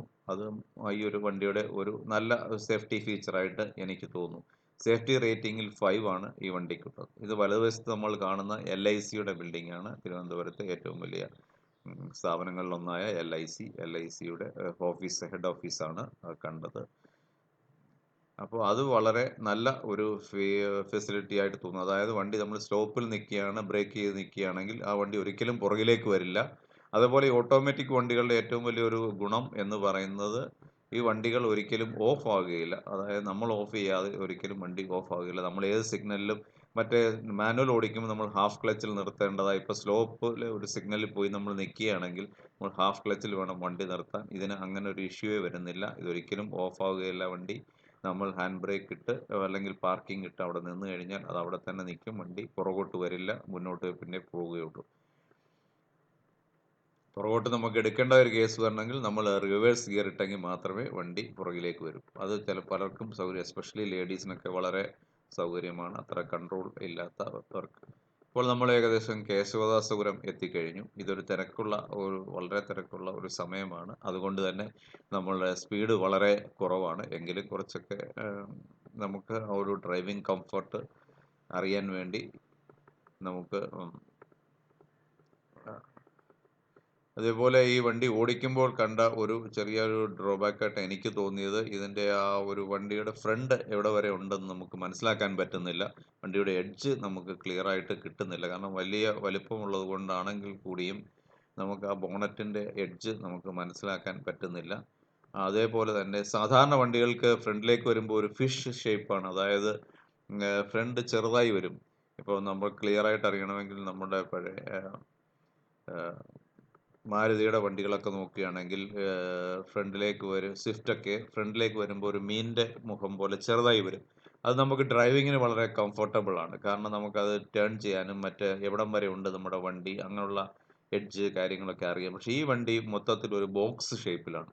അത് എനിക്ക് തോന്നുന്നത് ഇതിൻ്റെ ബോഡിയെക്കാട്ടിൽ വിഡ്ത്ത് കൂടുതൽ വരുന്നുണ്ട്. ഫ്രണ്ടിലേക്ക് വരുമ്പോൾ വിഡ്ത്ത് കുറച്ച് കൂടുതലായിട്ട് തോന്നുന്നുണ്ട്. അപ്പോൾ അത് ഡ്രൈവിങ്ങിലും നമുക്കൊരു ബുദ്ധിമുട്ടായിട്ട് തോന്നും. കാരണം ഇതിൻ്റെ സൈഡുകൾ നമുക്ക് കൃത്യമായിട്ട് കിട്ടുന്നില്ല. പലപ്പോഴും ടൂ വീലർകാരും മറ്റും ഇടതുകൂടെയും വലതുകൂടെയൊക്കെ നമ്മളെ ഓവർടേക്ക് ചെയ്ത് കയറുമ്പോൾ നമുക്ക് പലപ്പോഴും ഒരു ജഡ്ജ്മെൻറ്റ് കുറച്ച് പ്രയാസം, ആദ്യകാലങ്ങളിലെങ്കിലും നല്ല പ്രയാസം തന്നെയാണ്. അതുകൊണ്ട് ഫുള്ള് ക്യാമറ ഉള്ള ഒരു വണ്ടി ആയിരിക്കാം ചിലപ്പം ഡ്രൈവിങ്ങിന് നമുക്ക് കൺവീനിയൻ്റ് ആയിട്ട് തോന്നുന്നത്. റിവേഴ്സിൽ വലിയ പ്രശ്നമില്ല. കാരണം റിവേഴ്സിന് നമുക്ക് ഇതിൽ തന്നെ ക്യാമറ ഉള്ളതുകൊണ്ട് നമുക്കതൊരു വലിയൊരു ബുദ്ധിമുട്ടായി തോന്നുകയില്ല. പക്ഷേ എൻ്റെ ഒരു അനുഭവം ഞാൻ പങ്കുവെച്ചെന്നേ ഉള്ളൂ. എല്ലാവർക്കും ഈ ഒരു അനുഭവം ഉണ്ടാവണമെന്നില്ല. ചിലപ്പോൾ വലിയ വണ്ടികൾ ഓടിച്ചിട്ടുള്ളവർക്ക്, നേരത്തെ തന്നെ ഓടിച്ചിട്ടുള്ളവർക്ക് അതൊരു പ്രയാസമാവുകയില്ല. എങ്കിലും ഞാൻ നേരത്തെ ഉപയോഗിച്ചുകൊണ്ടിരുന്നത് സെലേറിയോ എന്ന് പറയുന്നത് ചെറിയ വണ്ടിയാണ്. ഓട്ടോമാറ്റിക് ആയിരുന്നു. പിന്നീട് മുമ്പ് ഞാൻ ഗൾഫിലുള്ളപ്പോഴും ഓട്ടോമാറ്റിക് വണ്ടികളാണ് ഓടിച്ചത്. അതുകൊണ്ട് ഗൾഫിൽ നമ്മൾ ഓടിക്കുമ്പോൾ കൃത്യമായ ലൈനുകളുണ്ട്. അതുപോലെ അവിടെ ടൂ വീലർ മറ്റു കാര്യങ്ങളും ഒന്നും പെഡസ്ട്രിയൻസും ഒന്നും വരുന്നില്ല. നമുക്ക് കൃത്യമായ പാർക്കിംഗ് ഏരിയകളുണ്ട്. അപ്പോൾ നമ്മളത് കൃത്യമായി അങ്ങനെ ഒരു നല്ല ഒരു സെറ്റപ്പിൽ ഓടിക്കുമ്പോൾ എത്ര വലിയ വണ്ടിയും നമുക്ക് ഓടിക്കുന്നതിന് ബുദ്ധിമുട്ടില്ല. ഞാനും അവിടെ കിയ സ്പോർട്ടേജ് ആണ് ഉപയോഗിച്ചുകൊണ്ടിരുന്നത്. ഇവിടെയൊന്നും എനിക്കൊരു പ്രയാസവും തോന്നിയിരുന്നില്ല. പക്ഷേ ഈ വണ്ടി നാട്ടിൽ ഓടിക്കുമ്പോൾ ഇങ്ങനെ ചില പ്രയാസങ്ങൾ ആദ്യ സമയങ്ങളിൽ എനിക്ക് വരുന്നുണ്ട്. അത് എൻ്റെ ഒരു അനുഭവം പങ്കുവെച്ചു എന്ന് മാത്രമേ ഉള്ളൂ. ഇപ്പോൾ നമ്മൾ ഒരു റൗണ്ട് എടുത്തിട്ട് തിരിച്ച് ഇതേ റോഡിൽ കൂടെ തന്നെ നമ്മൾ തിരിച്ച് സിറ്റിയിലേക്ക് തന്നെ വരികയാണ്. നമ്മൾ ഉള്ളൂർ വരെ പോയി അവിടെ നിന്നും വണ്ടി ടേൺ ചെയ്ത് വീണ്ടും നമ്മൾ എം ജി റോഡിലൂടെ തിരിച്ച് വന്നുകൊണ്ടിരിക്കുകയാണ്. ഇത് നമ്മുടെ ചൈതന്യ ഹോസ്പിറ്റൽ, അതായത് കേശവാസപുരത്തുള്ള ചൈതന്യ ഹോസ്പിറ്റലിൻ്റെ തൊട്ടിപ്പുറത്ത് കാണുന്ന ഫ്ലാറ്റുകളാണ്. തൊട്ടടുത്ത ബിൽഡിംഗാണ് ചൈതന്യ ഹോസ്പിറ്റൽ. ഇപ്പം നമ്മൾ പട്ടത്തേക്ക് വന്നുകൊണ്ടിരിക്കുകയാണ്. പട്ടത്തുള്ള സെൻറ് മേരീസ് സ്കൂളിൻ്റെ മുന്നിലുള്ള ആ ഓവർബ്രിഡ്ജാണ് നമ്മൾ കണ്ടത്. നമ്മൾ ഇവിടെ ഈ ഭാഗത്തൊക്കെ വരുമ്പോൾ നമുക്ക് മറ്റ് ഇപ്പോൾ ബോംബെ പോലുള്ള നഗരങ്ങളല്ലേ, ബാംഗ്ലൂരൊക്കെ കാണുന്ന പോലെ വലിയ ഹൈ റൈസ് ബിൽഡിങ്ങുകളൊന്നും തിരുവനന്തപുരം സിറ്റിയിൽ പറയത്തക്കതായി ഇല്ല. എല്ലാം ഒരു മീഡിയം റൈസ് ബിൽഡിങ്ങുകളേ ഉള്ളൂ. 5 നില അത്രയൊക്കെ വരുന്ന ബിൽഡിങ്ങുകൾ മാത്രമേ തിരുവനന്തപുരം നഗരത്തിൽ പ്രധാനമായി കാണാറുള്ളൂ. പിന്നീട് വരുന്ന നമ്മൾ ഫ്ലാറ്റുകളൊക്കെ ഉള്ള ടെക്നോ പാർക്ക് അല്ലെങ്കിൽ കഴക്കൂട്ടം ഏരിയയിലൊക്കെയാണ് കൂടുതലും ഫ്ലാറ്റും മറ്റും കാണുന്നത്. അതുപോലെ വലിയ പോഷ് കടകളും നമുക്ക് അങ്ങനെ കാണാറില്ല. ഇത് LICയുടെ ബിൽഡിംഗാണ്. നമ്മൾ അങ്ങോട്ട് പോകുമ്പോഴും കണ്ടിരുന്നു. ഇപ്പോൾ നമ്മൾ LICയുടെ സൈഡിൽ കൂടെ തന്നെയാണ് വരുന്നത്. LICയുടെ ബിൽഡിംഗ് ഒരു ഹൈ റൈസ് ബിൽഡിംഗ് അല്ല. ഇപ്പോൾ നമ്മൾ പട്ടം സിഗ്നലിനടുത്ത് എത്തിയിരിക്കുന്നു. ഈ ഒരു ടിപ്പിക്കൽ ഫീച്ചറാണ് നമ്മൾ തിരുവനന്തപുരം നഗരത്തിനുള്ളിലൂടെ പോകുമ്പോൾ കാണാൻ പറ്റുന്നത്. ഇനി അങ്ങോട്ട് വരുന്നത് കേന്ദ്രീയ വിദ്യാലയവും പിന്നെ PSCയുമാണ്, Kerala public service commission, right സൈഡിൽ കാണുന്നത്. ഇതിന് മുന്നിലൂടെയാണ് നമ്മൾ അങ്ങോട്ട് പോയിരുന്നത്. പക്ഷേ ഇവിടെ എപ്പോഴും വണ്ടികൾ പാർക്ക് ചെയ്യുന്ന ഒരു ബസ് സ്റ്റോപ്പ് ആയതുകൊണ്ട് നമുക്ക് കൂടുതൽ ഫീച്ചറുകൾ വണ്ടിയിലിരുന്നു കൊണ്ട് നമുക്ക് കിട്ടുന്നില്ല. അതേപോലെ നമ്മളിപ്പോൾ ഏറെക്കുറെ സന്ധ്യയായി കഴിഞ്ഞു. ഇത് കാണുന്നതാണ് PSCയുടെ ഗേറ്റ്. അതിനുശേഷം ജില്ലാ പഞ്ചായത്തിൻ്റെ ഇതാണ്. ഇവിടെ ഒരു സിഗ്നലുണ്ട്. ഇവിടുന്ന് റൈറ്റിലേക്ക് പോയി കഴിഞ്ഞാൽ നമുക്ക് മെഡിക്കൽ കോളേജ് ഉള്ളൂർ ആ ഭാഗത്തോട്ടൊക്കെ പോകാവുന്നതാണ്. ഇപ്പോൾ നമ്മൾ PMG, പോസ്റ്റ് മാസ്റ്റർ ജനറൽ എന്ന് പറയുന്ന ഒരു പൈതൃക കെട്ടിടത്തിൻ്റെ മുന്നിലൂടെ, പോസ്റ്റ് ഓഫീസിൻ്റെ ഹെഡ് ഓഫീസാണിത്, അതിന് മുന്നിലൂടെയാണ് ഇപ്പോൾ നമ്മൾ പോയിക്കൊണ്ടിരിക്കുന്നത്. വീണ്ടും നമ്മൾ നിയമസഭാ മന്ദിരത്തിന് മുന്നിലെത്തി. നിയമസഭാ മന്ദിരത്തിന് മുന്നിലൂടെ നമ്മൾ പാളയത്തേക്കാണ് ഇപ്പോൾ പോകുന്നത്. ഇത് നിയമസഭയുടെ കവാടമാണ്. കവാടവും കഴിഞ്ഞ് നമ്മൾ പാളയം എത്തിക്കഴിഞ്ഞു. നേരത്തെ ഞാൻ പറഞ്ഞ പള്ളി ആണ് ഇപ്പോൾ ഇവിടെ കാണുന്നത്, ക്രിസ്ത്യൻ പള്ളി. ഇപ്പോൾ കുറച്ചുകൂടെ നല്ലൊരു വ്യൂ ആയിട്ടുണ്ട്. ലൈറ്റൊക്കെ ഇട്ടത് കൊണ്ട് കുറച്ചുകൂടെ ഭംഗിയുണ്ട്. പള്ളിയും കടന്ന ശേഷം നമ്മൾ ഇവിടെ നിന്ന് ഈ ഒരു സിഗ്നലിൻ്റെ വലതുഭാഗത്താണ് ഞാൻ നേരത്തെ പറഞ്ഞ മുസ്ലിം പള്ളിയും. ഇപ്പോൾ നിങ്ങൾക്ക് ആ മുസ്ലിം പള്ളി കാണാം. മുസ്ലിം പള്ളിയും അതിന് തൊട്ടടുത്ത ഒരു ക്ഷേത്രവുമുണ്ട്. ഈ ക്ഷേത്രം കുറച്ചുകൂടെ ചെറുതായിരുന്നു. ഈ അടുത്ത കാലത്ത് അവർ റിനോവേറ്റ് ചെയ്ത ശേഷം ക്ഷേത്രത്തിന് ചൂടൊരു ലുക്ക് വന്നിട്ടുണ്ട്. മറ്റേ ക്ഷേത്രം ആരും അത്ര ഗവനിക്കാറില്ലായിരുന്നു. കാരണം പള്ളിയുടെയും ക്രിസ്ത്യൻ പള്ളിയുടെയൊക്കെ വലിപ്പം വെച്ച് നോക്കുമ്പോൾ ക്ഷേത്രം തീരെ ചെറുതായിരുന്നു. എന്നാൽ ഇപ്പോൾ അത് റിനോവേറ്റ് ചെയ്ത് അതിന് കുറച്ചൊരു ലുക്ക് വരുത്തിയിട്ടുണ്ട്. അതുകൊണ്ട് നമുക്കിപ്പോൾ ആ ഒരു ഫീൽ കിട്ടുന്നതാണ്. ഇത് മുസ്ലിം പള്ളിയാണ്. തൊട്ടടുത്ത് കാണുന്നതാണ് ക്ഷേത്രം. ആ ക്ഷേത്രത്തിന് ഇപ്പോൾ ഗോപുരവും കാര്യങ്ങളൊക്കെ ചെയ്തിട്ടുണ്ട്. ഈ ക്ഷേത്രവും കടന്ന് നമ്മൾ മുന്നോട്ട് പോവുകയാണ്. മുന്നോട്ട് പോകുമ്പോൾ നമ്മൾ നേരത്തെ വന്ന അതേ റൂട്ട് തന്നെ ആയതുകൊണ്ട് യൂണിവേഴ്സിറ്റി കോളേജ് വരും. അതിനു മുമ്പ് VJT ഹാളുണ്ട്. VJT ഹാള് ലെഫ്റ്റ് സൈഡിൽ സാഫല്യം, ഗവൺമെൻറ്റിൻ്റെ തന്നെ ആദ്യകാലത്തെ ഒരു ഷോപ്പിംഗ് സെൻ്ററായ സാഫല്യം കോംപ്ലക്സ് കാണാം. ഇവിടെയും ഒരു സിഗ്നൽ ഉണ്ട്. സിഗ്നൽ കടന്ന് നമ്മൾ നേരെ വന്നിരിക്കുന്നു. ഇവിടെ കാണുന്നതാണ് സൗത്ത് പാർക്ക് ഹോട്ടൽ. ആദ്യകാലങ്ങളിലുള്ള വളരെ പ്രശസ്തമായ ഒരു ഹോട്ടലാണ് സൗത്ത് പാർക്ക്. സൗത്ത് പാർക്ക് കഴിഞ്ഞ ശേഷം നമ്മൾ മുന്നേക്ക് വന്ന് ഇപ്പോൾ AG's ഓഫീസിന് അടുത്തായിട്ട് എത്തിക്കഴിഞ്ഞു. AG's ഓഫീസിൻ്റെ മതിലാണ് ലെഫ്റ്റ് സൈഡിൽ കാണുന്നത്. അക്കൗണ്ടൻറ്റ് ജനറൽ, അതായത് സെൻട്രൽ ഗവൺമെൻറ് ഓഫീസാണ്. കേരളത്തിൽ സ്ഥിതി ചെയ്യുന്ന സെൻട്രൽ ഗവൺമെൻറ് ഓഫീസാണ്. ഇതാണ് AG's ഓഫീസ്. AG's ഓഫീസ് കോമ്പൗണ്ടും കടന്ന് നമ്മൾ ഇപ്പോൾ സെക്രട്ടേറിയറ്റിൻ്റെ മുന്നിലേക്ക് വരികയാണ്. സെക്രട്ടേറിയറ്റിന് മുന്നിലേക്ക് ആദ്യം എത്തുന്നത് ആ സിഗ്നലിൻ്റെ ലെഫ്റ്റ് സൈഡിൽ തന്നെയാണ് മുഖ്യമന്ത്രിയുടെ ഓഫീസിലേക്കുള്ള ഗേറ്റ്. എപ്പോഴും ഇവിടെ സമരവും കാര്യങ്ങളും ഒക്കെ സ്ഥിരമായി ഇവിടെ ഉള്ളതാണ്. തിരുവനന്തപുരത്തുകാർക്ക് അതൊരു പതിവ് കാഴ്ചയായതിനാൽ അതിൽ പ്രത്യേകതകളൊന്നുമില്ല. എങ്കിലും പലപ്പോഴും ഇവിടെ റോഡ് ബ്ലോക്ക് ഉണ്ടാകാറുണ്ട്. കാരണം ഇവിടെ എന്തെങ്കിലും അക്രമങ്ങളൊക്കെ നടക്കുകയാണെങ്കിൽ അപ്പോൾ പോലീസ് ഇവിടെ ബ്ലോക്ക് ചെയ്യുന്നതായിരിക്കും. ബ്ലോക്ക് ചെയ്ത ശേഷം നമുക്ക് പിന്നെ വേറെ ഏതെങ്കിലും വഴിയിലൂടെ നമ്മളെ തിരിച്ചുവിടുന്നതാണ്. ഇന്ന് ഭാഗ്യത്തിന് ഇവിടെ അക്രമ സംഭവങ്ങളൊന്നും നടക്കുന്നില്ല. ഇതാണ് സെക്രട്ടേറിയറ്റിന് മുഖ്യമന്ത്രി ഒക്കെ ഇരിക്കുന്ന ബ്ലോക്ക്. അതാ ഗേറ്റാണ് ഇവിടെ. ഇവിടെ നമ്മൾ പെർമിഷൻ ഇല്ലാതെ നമ്മളെ അകത്തേക്ക് കടത്തിവിടില്ല ഈ ഗേറ്റിലൂടെ. ഇപ്പോൾ നമ്മൾ സെക്രട്ടേറിയറ്റിൻ്റെ മുന്നിൽ എത്തി. ഇവിടെ എന്തോ ഒരു ചെറിയ ബ്ലോക്ക് ഉണ്ടെന്ന് തോന്നുന്നു. എന്തോ ഒരു സമരം നടക്കുകയാണ്. സമരമില്ലാതെ ഒരിക്കലും ഈ സ്ഥലം നമുക്ക് കാണാൻ പറ്റുകയില്ല. കോൺഗ്രസിൻ്റെ ആണെന്ന് തോന്നുന്നു. ചില കൊടികളൊക്കെ കാണുന്നുണ്ട്. ഏതായാലും ഇവിടെ റോഡ് ബ്ലോക്ക്, ചെറിയ ബ്ലോക്ക് മാത്രമേ ഉള്ളൂ. അല്ലാതെ മറ്റ് അക്രമങ്ങളൊന്നും നടക്കുന്നില്ല. ആരോ പ്രസംഗിക്കുന്നുണ്ട്. വണ്ടികളും കാര്യങ്ങളും ഒക്കെ കിടക്കുന്നുണ്ട്. നമ്മളിപ്പോൾ സെക്രട്ടേറിയറ്റിൻ്റെ മുന്നിലൂടെ പതുക്കെ മുന്നോട്ട് തന്നെ പോകുക. ഏകദേശം ഒരു 1/2 കിലോമീറ്റർ നീളത്തിൽ സെക്രട്ടേറിയറ്റിൻ്റെ ഓഫീസുകൾ തന്നെയാണ് ലെഫ്റ്റ് സൈഡ്. ഇവിടെ കുറച്ച് പേർ ധർണയൊക്കെ ഇരിക്കുന്നുണ്ട്. അപ്പോൾ ഈ ഭാഗം എപ്പോഴും ഇങ്ങനെയൊക്കെ തന്നെയാണ്. സെക്രട്ടേറിയറ്റിൻ്റെ മനോഹരമായ ആ ബിൽഡിങ്സ് ഒക്കെ ഇപ്പോൾ നമുക്ക് കാണാവുന്നതാണ്. അവിടെ സ്റ്റാച്യു കണ്ടു. സ്റ്റാച്യുവും അതിനുശേഷം സെക്രട്ടേറിയറ്റിൻ്റെ പ്രധാന ബിൽഡിങ്ങുകൾ കഴിഞ്ഞ് നമ്മൾ മുന്നോട്ട് പോവുകയാണ്. സെക്രട്ടേറിയറ്റിൻ്റെ മറ്റൊരു ബിൽഡിങ്ങാണ് ഇത്. നഗരത്തിലെത്തുന്നവരെ ഏറ്റവും അധികം അട്രാക്റ്റ് ചെയ്യുന്ന ഒരു കാഴ്ച തന്നെയാണ്.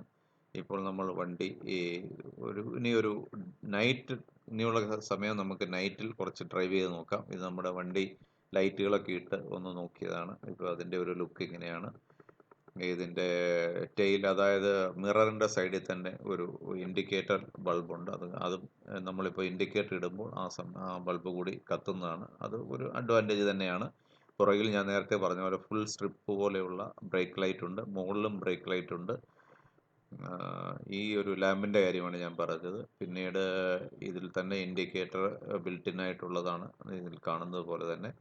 ഇനി അതല്ല, നമുക്ക് ലൈറ്റ് ഇട്ട് നോക്കാം. ഇത് ലൈറ്റ് പുറത്തുനിന്ന് നോക്കുമ്പോൾ വളരെ ചെറുതായിട്ടാണ് തോന്നുന്നത്. പക്ഷേ ഇതിൻ്റെ നല്ല ബീമുണ്ട്. അത്യാവശ്യം നല്ല ലൈറ്റ് കിട്ടുന്ന പോലെയുള്ള ലൈറ്റ് തന്നെയാണ്. അതിൽ തന്നെ ഡിപ്പും ഹൈ ഇടാൻ പറ്റും. പിന്നെ ഇതിൻ്റെ താഴെയുള്ള ഫോഗ് ലൈറ്റ്, ഇത് നമ്മൾ സെപ്പറേറ്റ് ആയിട്ട് ഫിക്സ് ചെയ്തതാണ്. ആ ഫോഗ് ലൈറ്റ് ഇടുമ്പോഴും നമുക്ക് ആ വണ്ടിയിലേക്ക് നോക്കുമ്പോൾ വലിയ ഇതൊന്നും തോന്നാറില്ല.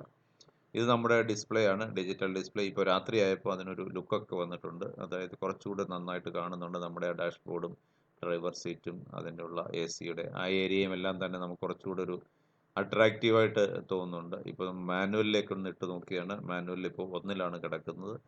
മാനുവലും ഡ്രൈവും ലെഫ്റ്റിലേക്ക് മാറ്റുമ്പോൾ, ആ ഗിയർ ബോക്സിൽ ലെഫ്റ്റിലേക്ക് മാറ്റുമ്പോൾ നമുക്ക് മാനുവലിലേക്ക് പോകാവുന്നതാണ്. ഇപ്പോൾ ഗിയർ വെറുതെ ഒന്ന് പ്രസ് ചെയ്ത് നോക്കാം. ലെഫ്റ്റിലേക്ക് മാറ്റി. ഇപ്പോൾ അത് മാനുവലിലേക്ക് മാറ്റി. മാനുവലിലേക്ക് മാറ്റുമ്പോൾ ഇവിടെ 1 എന്ന് കാണിക്കുന്നുണ്ട്. അതായത് മാനുവൽ ഗിയറാണ്. അതിൽ നമ്മൾ മുകളിലേക്ക് പോകും തോറും പ്ലസ് എന്ന് കൊടുക്കുമ്പോൾ അതിൻ്റെ ഗിയർ കൂടി വരും. ഇപ്പോൾ 4, 5 സോറി കുറച്ച് സ്പീഡ് എടുത്ത് നോക്കുകയാണ്. സ്പീഡ് എടുത്ത് നോക്കുമ്പോൾ ഇപ്പോൾ 2-ലേക്ക് മാറിയിട്ടുണ്ട് ഗിയർ. അതിപ്പോൾ 3-ലേക്ക് മാറി. 28 ആയപ്പോഴത്തേക്ക് 3-ലേക്ക് മാറി. അങ്ങനെ 6 ഗിയറുകളാണ് ഈ വണ്ടിക്കുള്ളത്. അപ്പോൾ അത് നമ്മൾ അഡ്വൈസ് ചെയ്യുന്നില്ല മാനുവൽ. എന്തെങ്കിലും ആവശ്യത്തിന് നമ്മൾക്ക് മാനുവൽ ഓടിക്കേണ്ടി വരികയാണെങ്കിൽ നമുക്ക് മാനുവലായിട്ടും ഉപയോഗിക്കാം എന്നുള്ളതാണ് ഇതിൻ്റെ ഒരു സവിശേഷത. നമ്മൾ വീണ്ടും ഡാഷ്ബോർഡിലേക്ക് തന്നെ നോക്കുകയാണ്. ഡാഷ്ബോർഡിൽ നേരത്തെ ചെയ്ത പോലെ ഇപ്പോൾ പാട്ടൊക്കെ ഇട്ട് നോക്കുകയാണ്. എന്നാൽ കോപ്പിറൈറ്റ് ഇഷ്യൂ ഉള്ളത് കാരണം നമ്മൾ പാട്ട് റെക്കോർഡ് ചെയ്യുന്നില്ല. അപ്പോൾ അതേപോലെ നമ്മൾ ഫോൺ കോളുകൾ വരുന്നതും ഇതിൽ തന്നെ കാണാം. വീണ്ടും നമ്മൾ നഗരത്തിലൂടെ ഒന്ന് വേറൊരു ഡയറക്ഷനിൽ നമ്മളൊന്ന് ഓടിച്ച് നോക്കുകയാണ്. അപ്പോൾ രാത്രിയിൽ വെളിച്ചമൊക്കെ വന്ന ശേഷം നഗരത്തിന് തന്നെ ഒരു ഭംഗിയുണ്ട്. ആ ഭംഗിയിൽ നമ്മൾ ഈ ഒരു വലിയ വണ്ടിയിൽ ഓടിച്ചു പോകുമ്പോൾ നമുക്ക് വളരെ ഒരു എൻജോയ് ഫീൽ വരുന്നുണ്ട്.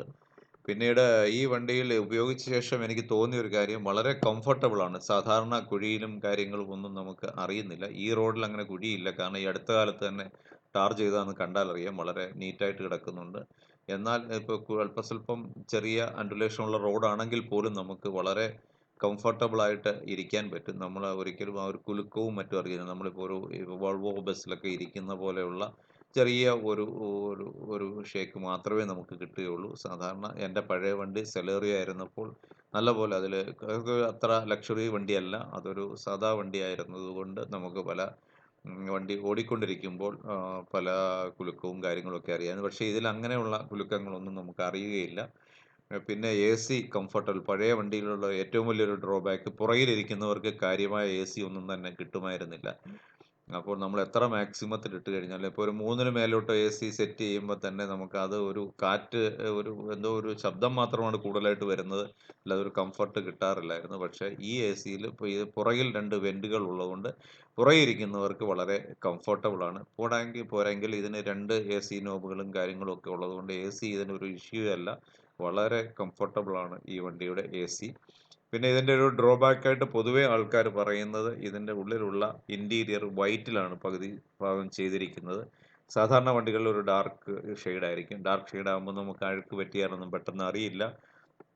ഇതിലങ്ങനെയല്ല. ഇത് എനിക്ക് തോന്നുന്നു ലക്ഷറി മോഡലാണെന്ന് ഫുൾ വൈറ്റ് ആണ്. ഇതിൽ കുറച്ച് ഗ്രേയും കുറച്ച് വൈറ്റും ഉള്ളതുകൊണ്ട് ആ വൈറ്റ് ഭാഗം കുറച്ച് ഡേഞ്ചറസ് ആണ്. അവിടെ അഴുക്ക് പറ്റിയാൽ നമുക്ക് പെട്ടെന്ന് ക്ലീൻ ചെയ്യാൻ പറ്റത്തില്ല. അത് ചിലപ്പം അവരുടെ ഒരു സർവീസിലൂടെ മാത്രമേ ക്ലീൻ ചെയ്ത് മാറ്റാൻ പറ്റുകയുള്ളൂ. അങ്ങനൊരു ഡ്രോബാക്ക് ഈ വണ്ടിക്കുണ്ട്. പിന്നീട് ഇതിൻ്റെ ഫ്രണ്ടിൽ വെക്കുന്ന സ്റ്റോറേജ് ബോക്സിനുള്ളിൽ എസി ഇല്ല. അതായത് നമ്മളിപ്പോൾ തണുത്ത എന്തെങ്കിലും സാധനങ്ങൾ വാങ്ങിച്ച് ആ സ്റ്റോറേജ് ബോക്സിനുള്ളിൽ വെച്ച് കഴിഞ്ഞാൽ അവിടെ ഇപ്പോൾ നമ്മൾ മാനവീയം വീഥിയിൽ എത്തിയിരിക്കുകയാണ്. എല്ലാവർക്കും അറിയാവുന്ന പോലെ മാനവീയം വീഥിയിൽ ഈ ഫ്രീക്കന്മാരുടെ ഒരു കേന്ദ്രമാണ്. മാത്രമല്ല അവിടെ ഭിത്തികളെല്ലാം തന്നെ വളരെ ഭംഗിയായി പെയിൻറ് ചെയ്ത് അട്രാക്റ്റീവ് ആക്കി വെച്ചിട്ടുണ്ട്. ആ മാനവീയം വീഥിയുടെ കാഴ്ചകൾ ഞാൻ പറഞ്ഞ പോലെ ഇവിടെ ഈ ഫ്രീക്കന്മാരും ഫ്രീക്കികളും ഇവിടെ ഇങ്ങനെ 2 സൈഡിലും വെറുതെ ഇരിപ്പുണ്ട്. ഇവരൊക്കെ തന്നെ രാത്രിയാകുമ്പോൾ സംഗമിക്കുന്ന ഒരു സ്ഥലമാണ്. അത് ലീഗലായി തന്നെ ഇവിടെ പോലീസ് അലോ ചെയ്തിട്ടുള്ളതാണ്. മറ്റ് പ്രശ്നങ്ങളൊന്നും ഉണ്ടെങ്കിൽ ആർക്ക് വേണമെങ്കിലും എപ്പോൾ വേണമെങ്കിലും ഇവിടെ വന്നിരുന്ന് ഫുഡ് കഴിക്കുക. അവരുടെ ചില പാട്ടുകാരും ഒക്കെ ഇന്നിപ്പോൾ ആരും പാട്ടുകാരെ കാണുന്നില്ല. അല്ലെങ്കിൽ ചില കലാപരിപാടികളൊക്കെ ഫ്രീ ആയിട്ട് അവർ അവതരിപ്പിച്ചുകൊണ്ടിരിക്കും. നമുക്ക് അതൊക്കെ കാണാവുന്നതാണ്. ഇങ്ങനെ കുറേ ന്യൂജൻ കുട്ടികൾ ഇവിടെ വന്ന് ഇരിപ്പുണ്ട്. ഇതിൻ്റെ സൈഡിലൊക്കെ എപ്പോഴും കാണാവുന്നതാണ്. നമ്മൾ ഈ മാനവീയം വീഥി നടന്നല്ലെങ്കിൽ വണ്ടിയിലാണെങ്കിലും ഇവിടെ എന്തെങ്കിലും പ്രോഗ്രാം ഉണ്ടെങ്കിൽ ചിലപ്പോൾ വണ്ടി കടത്തിവിടില്ല. ഇന്ന് പ്രോഗ്രാം ഒന്നും ഇല്ലാത്തത് കൊണ്ട് നമുക്ക് ഫ്രീ ആയിട്ട് ഇതിലൂടെ ഓടിച്ചു പോകാം. അപ്പോൾ ഇതിലൂടെ പോകുമ്പോൾ കിട്ടുന്ന ഒരു വൈബ് അതൊരു പ്രത്യേക ഫീൽ തന്നെയാണ്. അത് അത് അനുഭവിച്ചെങ്കിൽ മാത്രമേ ഇത് അറിയാൻ പറ്റുകയുള്ളൂ. അപ്പോൾ ഞാൻ നേരത്തെ പറഞ്ഞു വന്ന ഇതിൻ്റെ ഉള്ള ആ ബോക്സിനുള്ളിൽ എസി ഇല്ല. അപ്പോൾ നമ്മൾ തണുത്ത എന്തെങ്കിലും സാധനങ്ങൾ അതിനുള്ളിൽ വെച്ച് കഴിഞ്ഞാൽ അത് നാച്ചുറലി കുറച്ച് കഴിയുമ്പോൾ അതിൻ്റെ തണുപ്പ് പോവും. അതേസമയം അതിൽ ഇത്രയും ലക്ഷറിയസ് ആയിട്ടൊരു വണ്ടിയിൽ ആ ഒരു ഫീച്ചർ കൂടി കൊടുക്കേണ്ടിയിരുന്നു. കാരണം ഇപ്പം നമ്മൾ തണുത്ത എന്തെങ്കിലും കൂൾ ഡ്രിങ്ക്സോ വല്ലതും അതിനുള്ളിൽ വെച്ച് കഴിഞ്ഞാൽ അത് തണുത്ത് തന്നെ ഇരിക്കാവുന്ന കാരണം ഇത്രയും എസി ഉള്ള സ്ഥിതിക്ക് അതൊരു ഫെസിലിറ്റി കൊടുക്കാമായിരുന്നു. പക്ഷേ അങ്ങനെ ഒരു ഫെസിലിറ്റി ഇതിൽ കൊടുത്തിട്ടില്ല. അപ്പോൾ നിങ്ങൾക്ക് ഈ വണ്ടിയെപ്പറ്റി പൊതുവേ ഒരു ധാരണ ആയിട്ടുണ്ടാവും. ഇനിയിപ്പോൾ നിങ്ങൾക്ക് ഇതിന് എത്ര രൂപ ആയി എന്നൊരു കാര്യം കൂടി അറിയേണ്ടതായിട്ടുണ്ടാവും. ഈ വണ്ടി ഞാൻ ഷോറൂമിൽ നിന്ന് എടുക്കുമ്പോൾ എനിക്ക് 14,90,000 രൂപയാണ് വണ്ടിക്ക് വേണ്ടി ഞാൻ പേ ചെയ്തത്. ഈ 14,90,000 എന്ന് പറയുന്നത് ഓൺ റോഡ് പ്രൈസാണ്.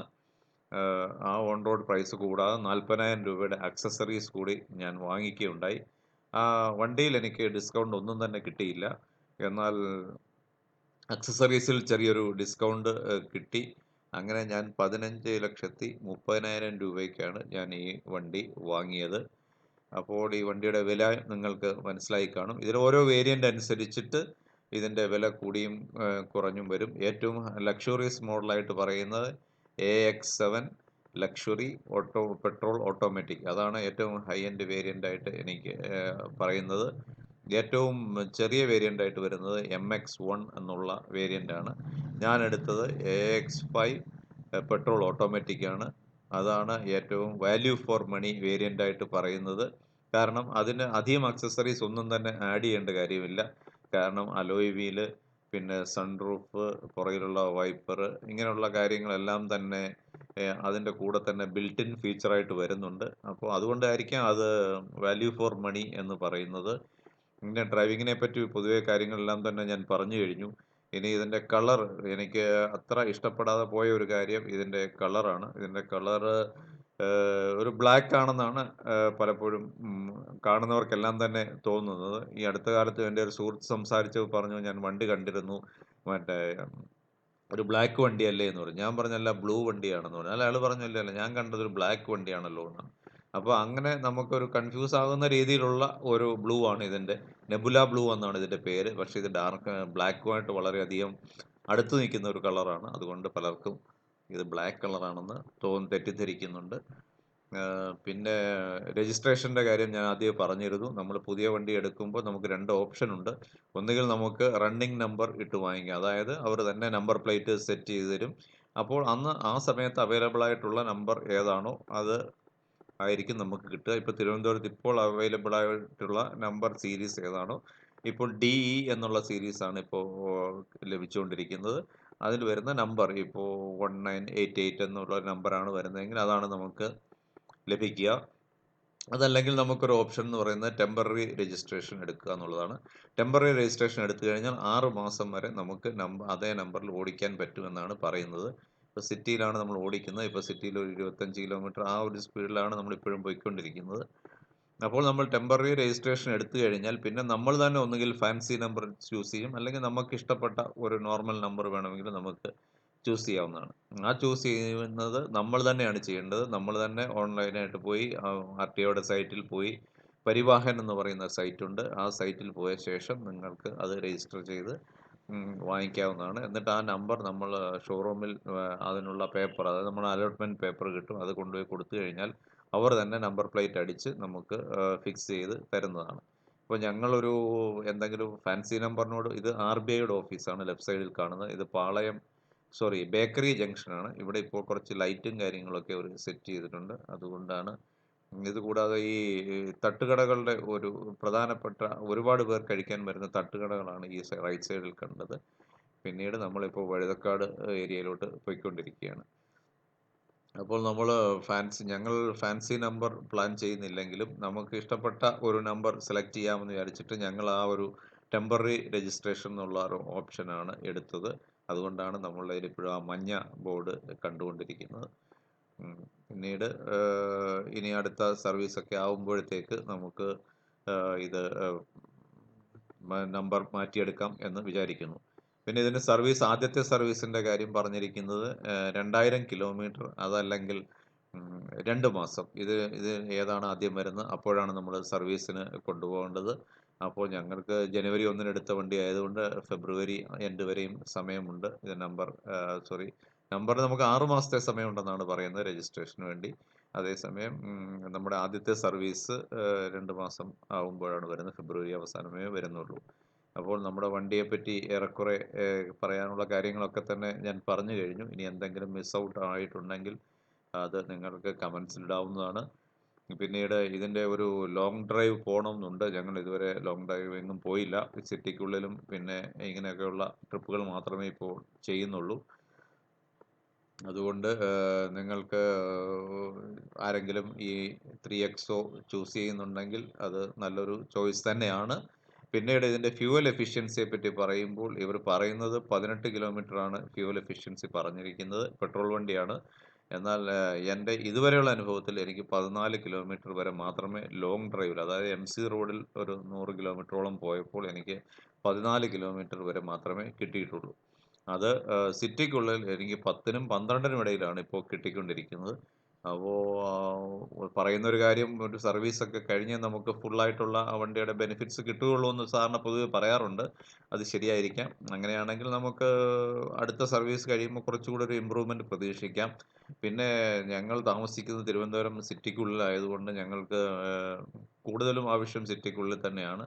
അതുകൊണ്ട് തന്നെ എപ്പോഴും ഈ ഒരു റേഞ്ചിലൊക്കെ കിട്ടുകയുള്ളൂ. ഇനിയിപ്പോൾ അത് ഇമ്പ്രൂവ് ആയാൽ തന്നെ എനിക്ക് തോന്നുന്നില്ല ഒരു 14-15 കിലോമീറ്റർ കൂടുതൽ കിട്ടും എന്ന് തോന്നുന്നില്ല. ലോങ് ഡ്രൈവ് പോകുമ്പോൾ ചിലപ്പോൾ കൂടുതൽ കിട്ടിയേക്കാം. നേരത്തെ ഞങ്ങൾക്കുണ്ടായിരുന്ന വണ്ടി സെലേറിയോ ആണ്. മാരുതിയുടെ സെലേറിയോ ആയിരുന്നു. അത് ഒരു സമയത്ത് 21 കിലോമീറ്റർ വരെ അതിന് മൈലേജ് കിട്ടുന്നുണ്ടായിരുന്നു. ലോങ് ഡ്രൈവ് എംസി റോഡിലേക്ക് ഞങ്ങൾ കോമൺ ആയിട്ട് പോകുന്ന എംസി റോഡിൽ 21 കിലോമീറ്റർ വരെ കിട്ടിയിരുന്നു. പിന്നെ അത് 19 ആയി. ഇപ്പോൾ അവസാനമായപ്പോൾ അതിന് മൈലേജ് കുറഞ്ഞിരുന്നു. എങ്കിലും ഒരു സിറ്റിക്കുള്ളിൽ ഒരു 15 കിലോമീറ്ററും സിറ്റിക്ക് പുറത്ത് പോകുമ്പോൾ അതൊരു 19, 18, 20 ആ റേഞ്ചിൽ കിട്ടിക്കൊണ്ടിരുന്നു. പക്ഷേ അതുമായിട്ട് ഇത് കമ്പയർ ചെയ്യാൻ പറ്റുമെന്ന് തോന്നുന്നില്ല. കാരണം ഇത് വലിയ വണ്ടിയാണ്, വലിയ ഫീച്ചേഴ്സ് ഉള്ള വണ്ടിയാണ്, വെയിറ്റ് കൂടിയ വണ്ടിയാണ്. ഇതൊക്കെ വെച്ച് നോക്കുമ്പോൾ എന്തായാലും ഇത് ഫ്യൂവൽ എഫിഷ്യൻ്റ് ആയ ഒരു വണ്ടി അല്ല എന്ന് തന്നെയാണ് എൻ്റെ ഒരു നിഗമനം. ഇനി നമ്മളിവിടെ ഇപ്പോൾ എൻ്റെ വീടിനടുത്തേക്ക് എത്തിക്കഴിഞ്ഞു. അപ്പോൾ നമ്മൾ ഒന്നുകൂടി നമ്മുടെ ജംഗ്ഷനിൽ ഇപ്പോൾ നിർത്തിയിട്ടിരിക്കുകയാണ്. സിഗ്നലിൽ നമ്മുടെ ഡാഷ്ബോർഡും ഒക്കെ കാണാം. ഇത് കാണാൻ നല്ല ഭംഗിയാണ്. രാത്രിയിൽ കാണുമ്പോൾ നമുക്ക് കുറച്ച് അട്രാക്റ്റീവായിട്ട് തന്നെ തോന്നും ഡാഷ്ബോർഡും കാര്യങ്ങളും ഒക്കെ. അപ്പോൾ ഇത് പൊതുവേ ഈ ന്യൂ ജനറേഷന് ഇഷ്ടപ്പെടുന്ന ഒരു വണ്ടിയാണ്. ഇതിൻ്റെ ഫീച്ചേഴ്സൊക്കെ അവരെ ഉദ്ദേശിച്ചുകൊണ്ടുള്ളത് തന്നെയാണ്. ഒരുപക്ഷെ കുറച്ച് മുതിർന്നവർക്ക് ഇതിൻ്റെ ഫീച്ചേഴ്സൊന്നും ആവശ്യമില്ലാത്തത് തന്നെയാണ്. അതുപോലെ ഇതിൻ്റെ പല ഫീച്ചേഴ്സും നമ്മൾ ഇനി പഠിക്കേണ്ടിയിരിക്കുന്നു. കാരണം പുതിയ വണ്ടി ആയതുകൊണ്ട് നമുക്ക് കൂടുതൽ കാര്യങ്ങൾ അറിയില്ല. മറ്റേ വണ്ടിയിൽ നിന്ന് ഒരുപാട് വ്യത്യാസമുണ്ട്. കൂടുതൽ ഇലക്ട്രോണിക് ഫീച്ചേഴ്സ്, അഡ്വാൻസ് ഫീച്ചേഴ്സ് കൂടുതലാണ്. അതൊക്കെ ഇനിയും പഠിച്ചെടുക്കേണ്ടിയിരിക്കും. പല ബട്ടണുകളും എന്തിനാണെന്ന് നമുക്ക് ഇനിയും മനസ്സിലായിട്ടില്ല. അതൊക്കെ പഠിക്കേണ്ടിയിരിക്കുന്നു. അതുപോലെ ഇതിൽ കാണുന്ന സിഗ്നലുകൾ ചില വാർണിങ്ങുകളൊക്കെ എഴുതി വരുന്നുണ്ട്. അതൊക്കെ നമുക്ക് ഇനിയും പഠിച്ചെടുക്കേണ്ടിയിരിക്കുന്നു. ഒരുപക്ഷേ ഞങ്ങൾ ലോങ് ഡ്രൈവ് പോകുമ്പോഴോ അല്ലെങ്കിൽ ഇതിനെപ്പറ്റി കൂടുതൽ അറിയുകയൊക്കെ ചെയ്യുമ്പോൾ ഞങ്ങൾ എന്തായാലും ഇനിയൊരു വീഡിയോ കൂടി ചെയ്യുന്നതാണ്. ആ വീഡിയോ കൂടി ആവുമ്പോൾ നമുക്ക് ഈ വണ്ടിയെപ്പറ്റി ഒരു നല്ലൊരു ഒരു ഐഡിയ കിട്ടും എന്ന് പ്രതീക്ഷിക്കുന്നു. പിന്നെ ഈ ഷോറൂമിൻ്റെ പ്രത്യേകതയാണോന്ന് അറിയത്തില്ല. ഞങ്ങൾ ഫാസ്ടാഗ് കൂടെ സെറ്റ് ചെയ്താണ് ഈ വണ്ടിയിൽ തന്നിരിക്കുന്നത്. അതുകൊണ്ട് ഫാസ്ടാഗിൻ്റെ നമ്മൾ സെപ്പറേറ്റ് ആയിട്ട് വാങ്ങിക്കേണ്ടി വന്നിട്ടില്ല. അതും ഇവരുടെ റേറ്റിനകത്ത് ഉള്ളതാണോ ആയിരിക്കാം. അതേതായാലും ഫാസ്ടാഗ് തന്നിട്ടുണ്ട്. അപ്പോൾ ഏറെക്കുറെ നമ്മൾ ഇന്നത്തെ ഈ ഒരു വീഡിയോ നമ്മൾ നഗരക്കാഴ്ചകളുടെ ഒപ്പം ഈ ഒരു വണ്ടിയെ പറ്റിയുള്ള റിവ്യൂവും ഇതൊരു യൂസർ റിവ്യൂ ആയിട്ടാണ് ഞാൻ അവതരിപ്പിച്ചത്. കാരണം ടെക്നിക്കൽ കാര്യങ്ങൾ എനിക്ക് വലുതായിട്ട് അറിയില്ല ഈ വണ്ടിയെപ്പറ്റി. എൻ്റെ ഒരു ഉപയോഗത്തിൽ വരുന്ന കാര്യങ്ങൾ അത് ചിലർക്ക് ആർക്കെങ്കിലും ഉപകരിക്കുമെങ്കിൽ ഉപകരിക്കട്ടെ. Thank you very much for watching the video. Like, comment, and subscribe. Like, comment, and subscribe.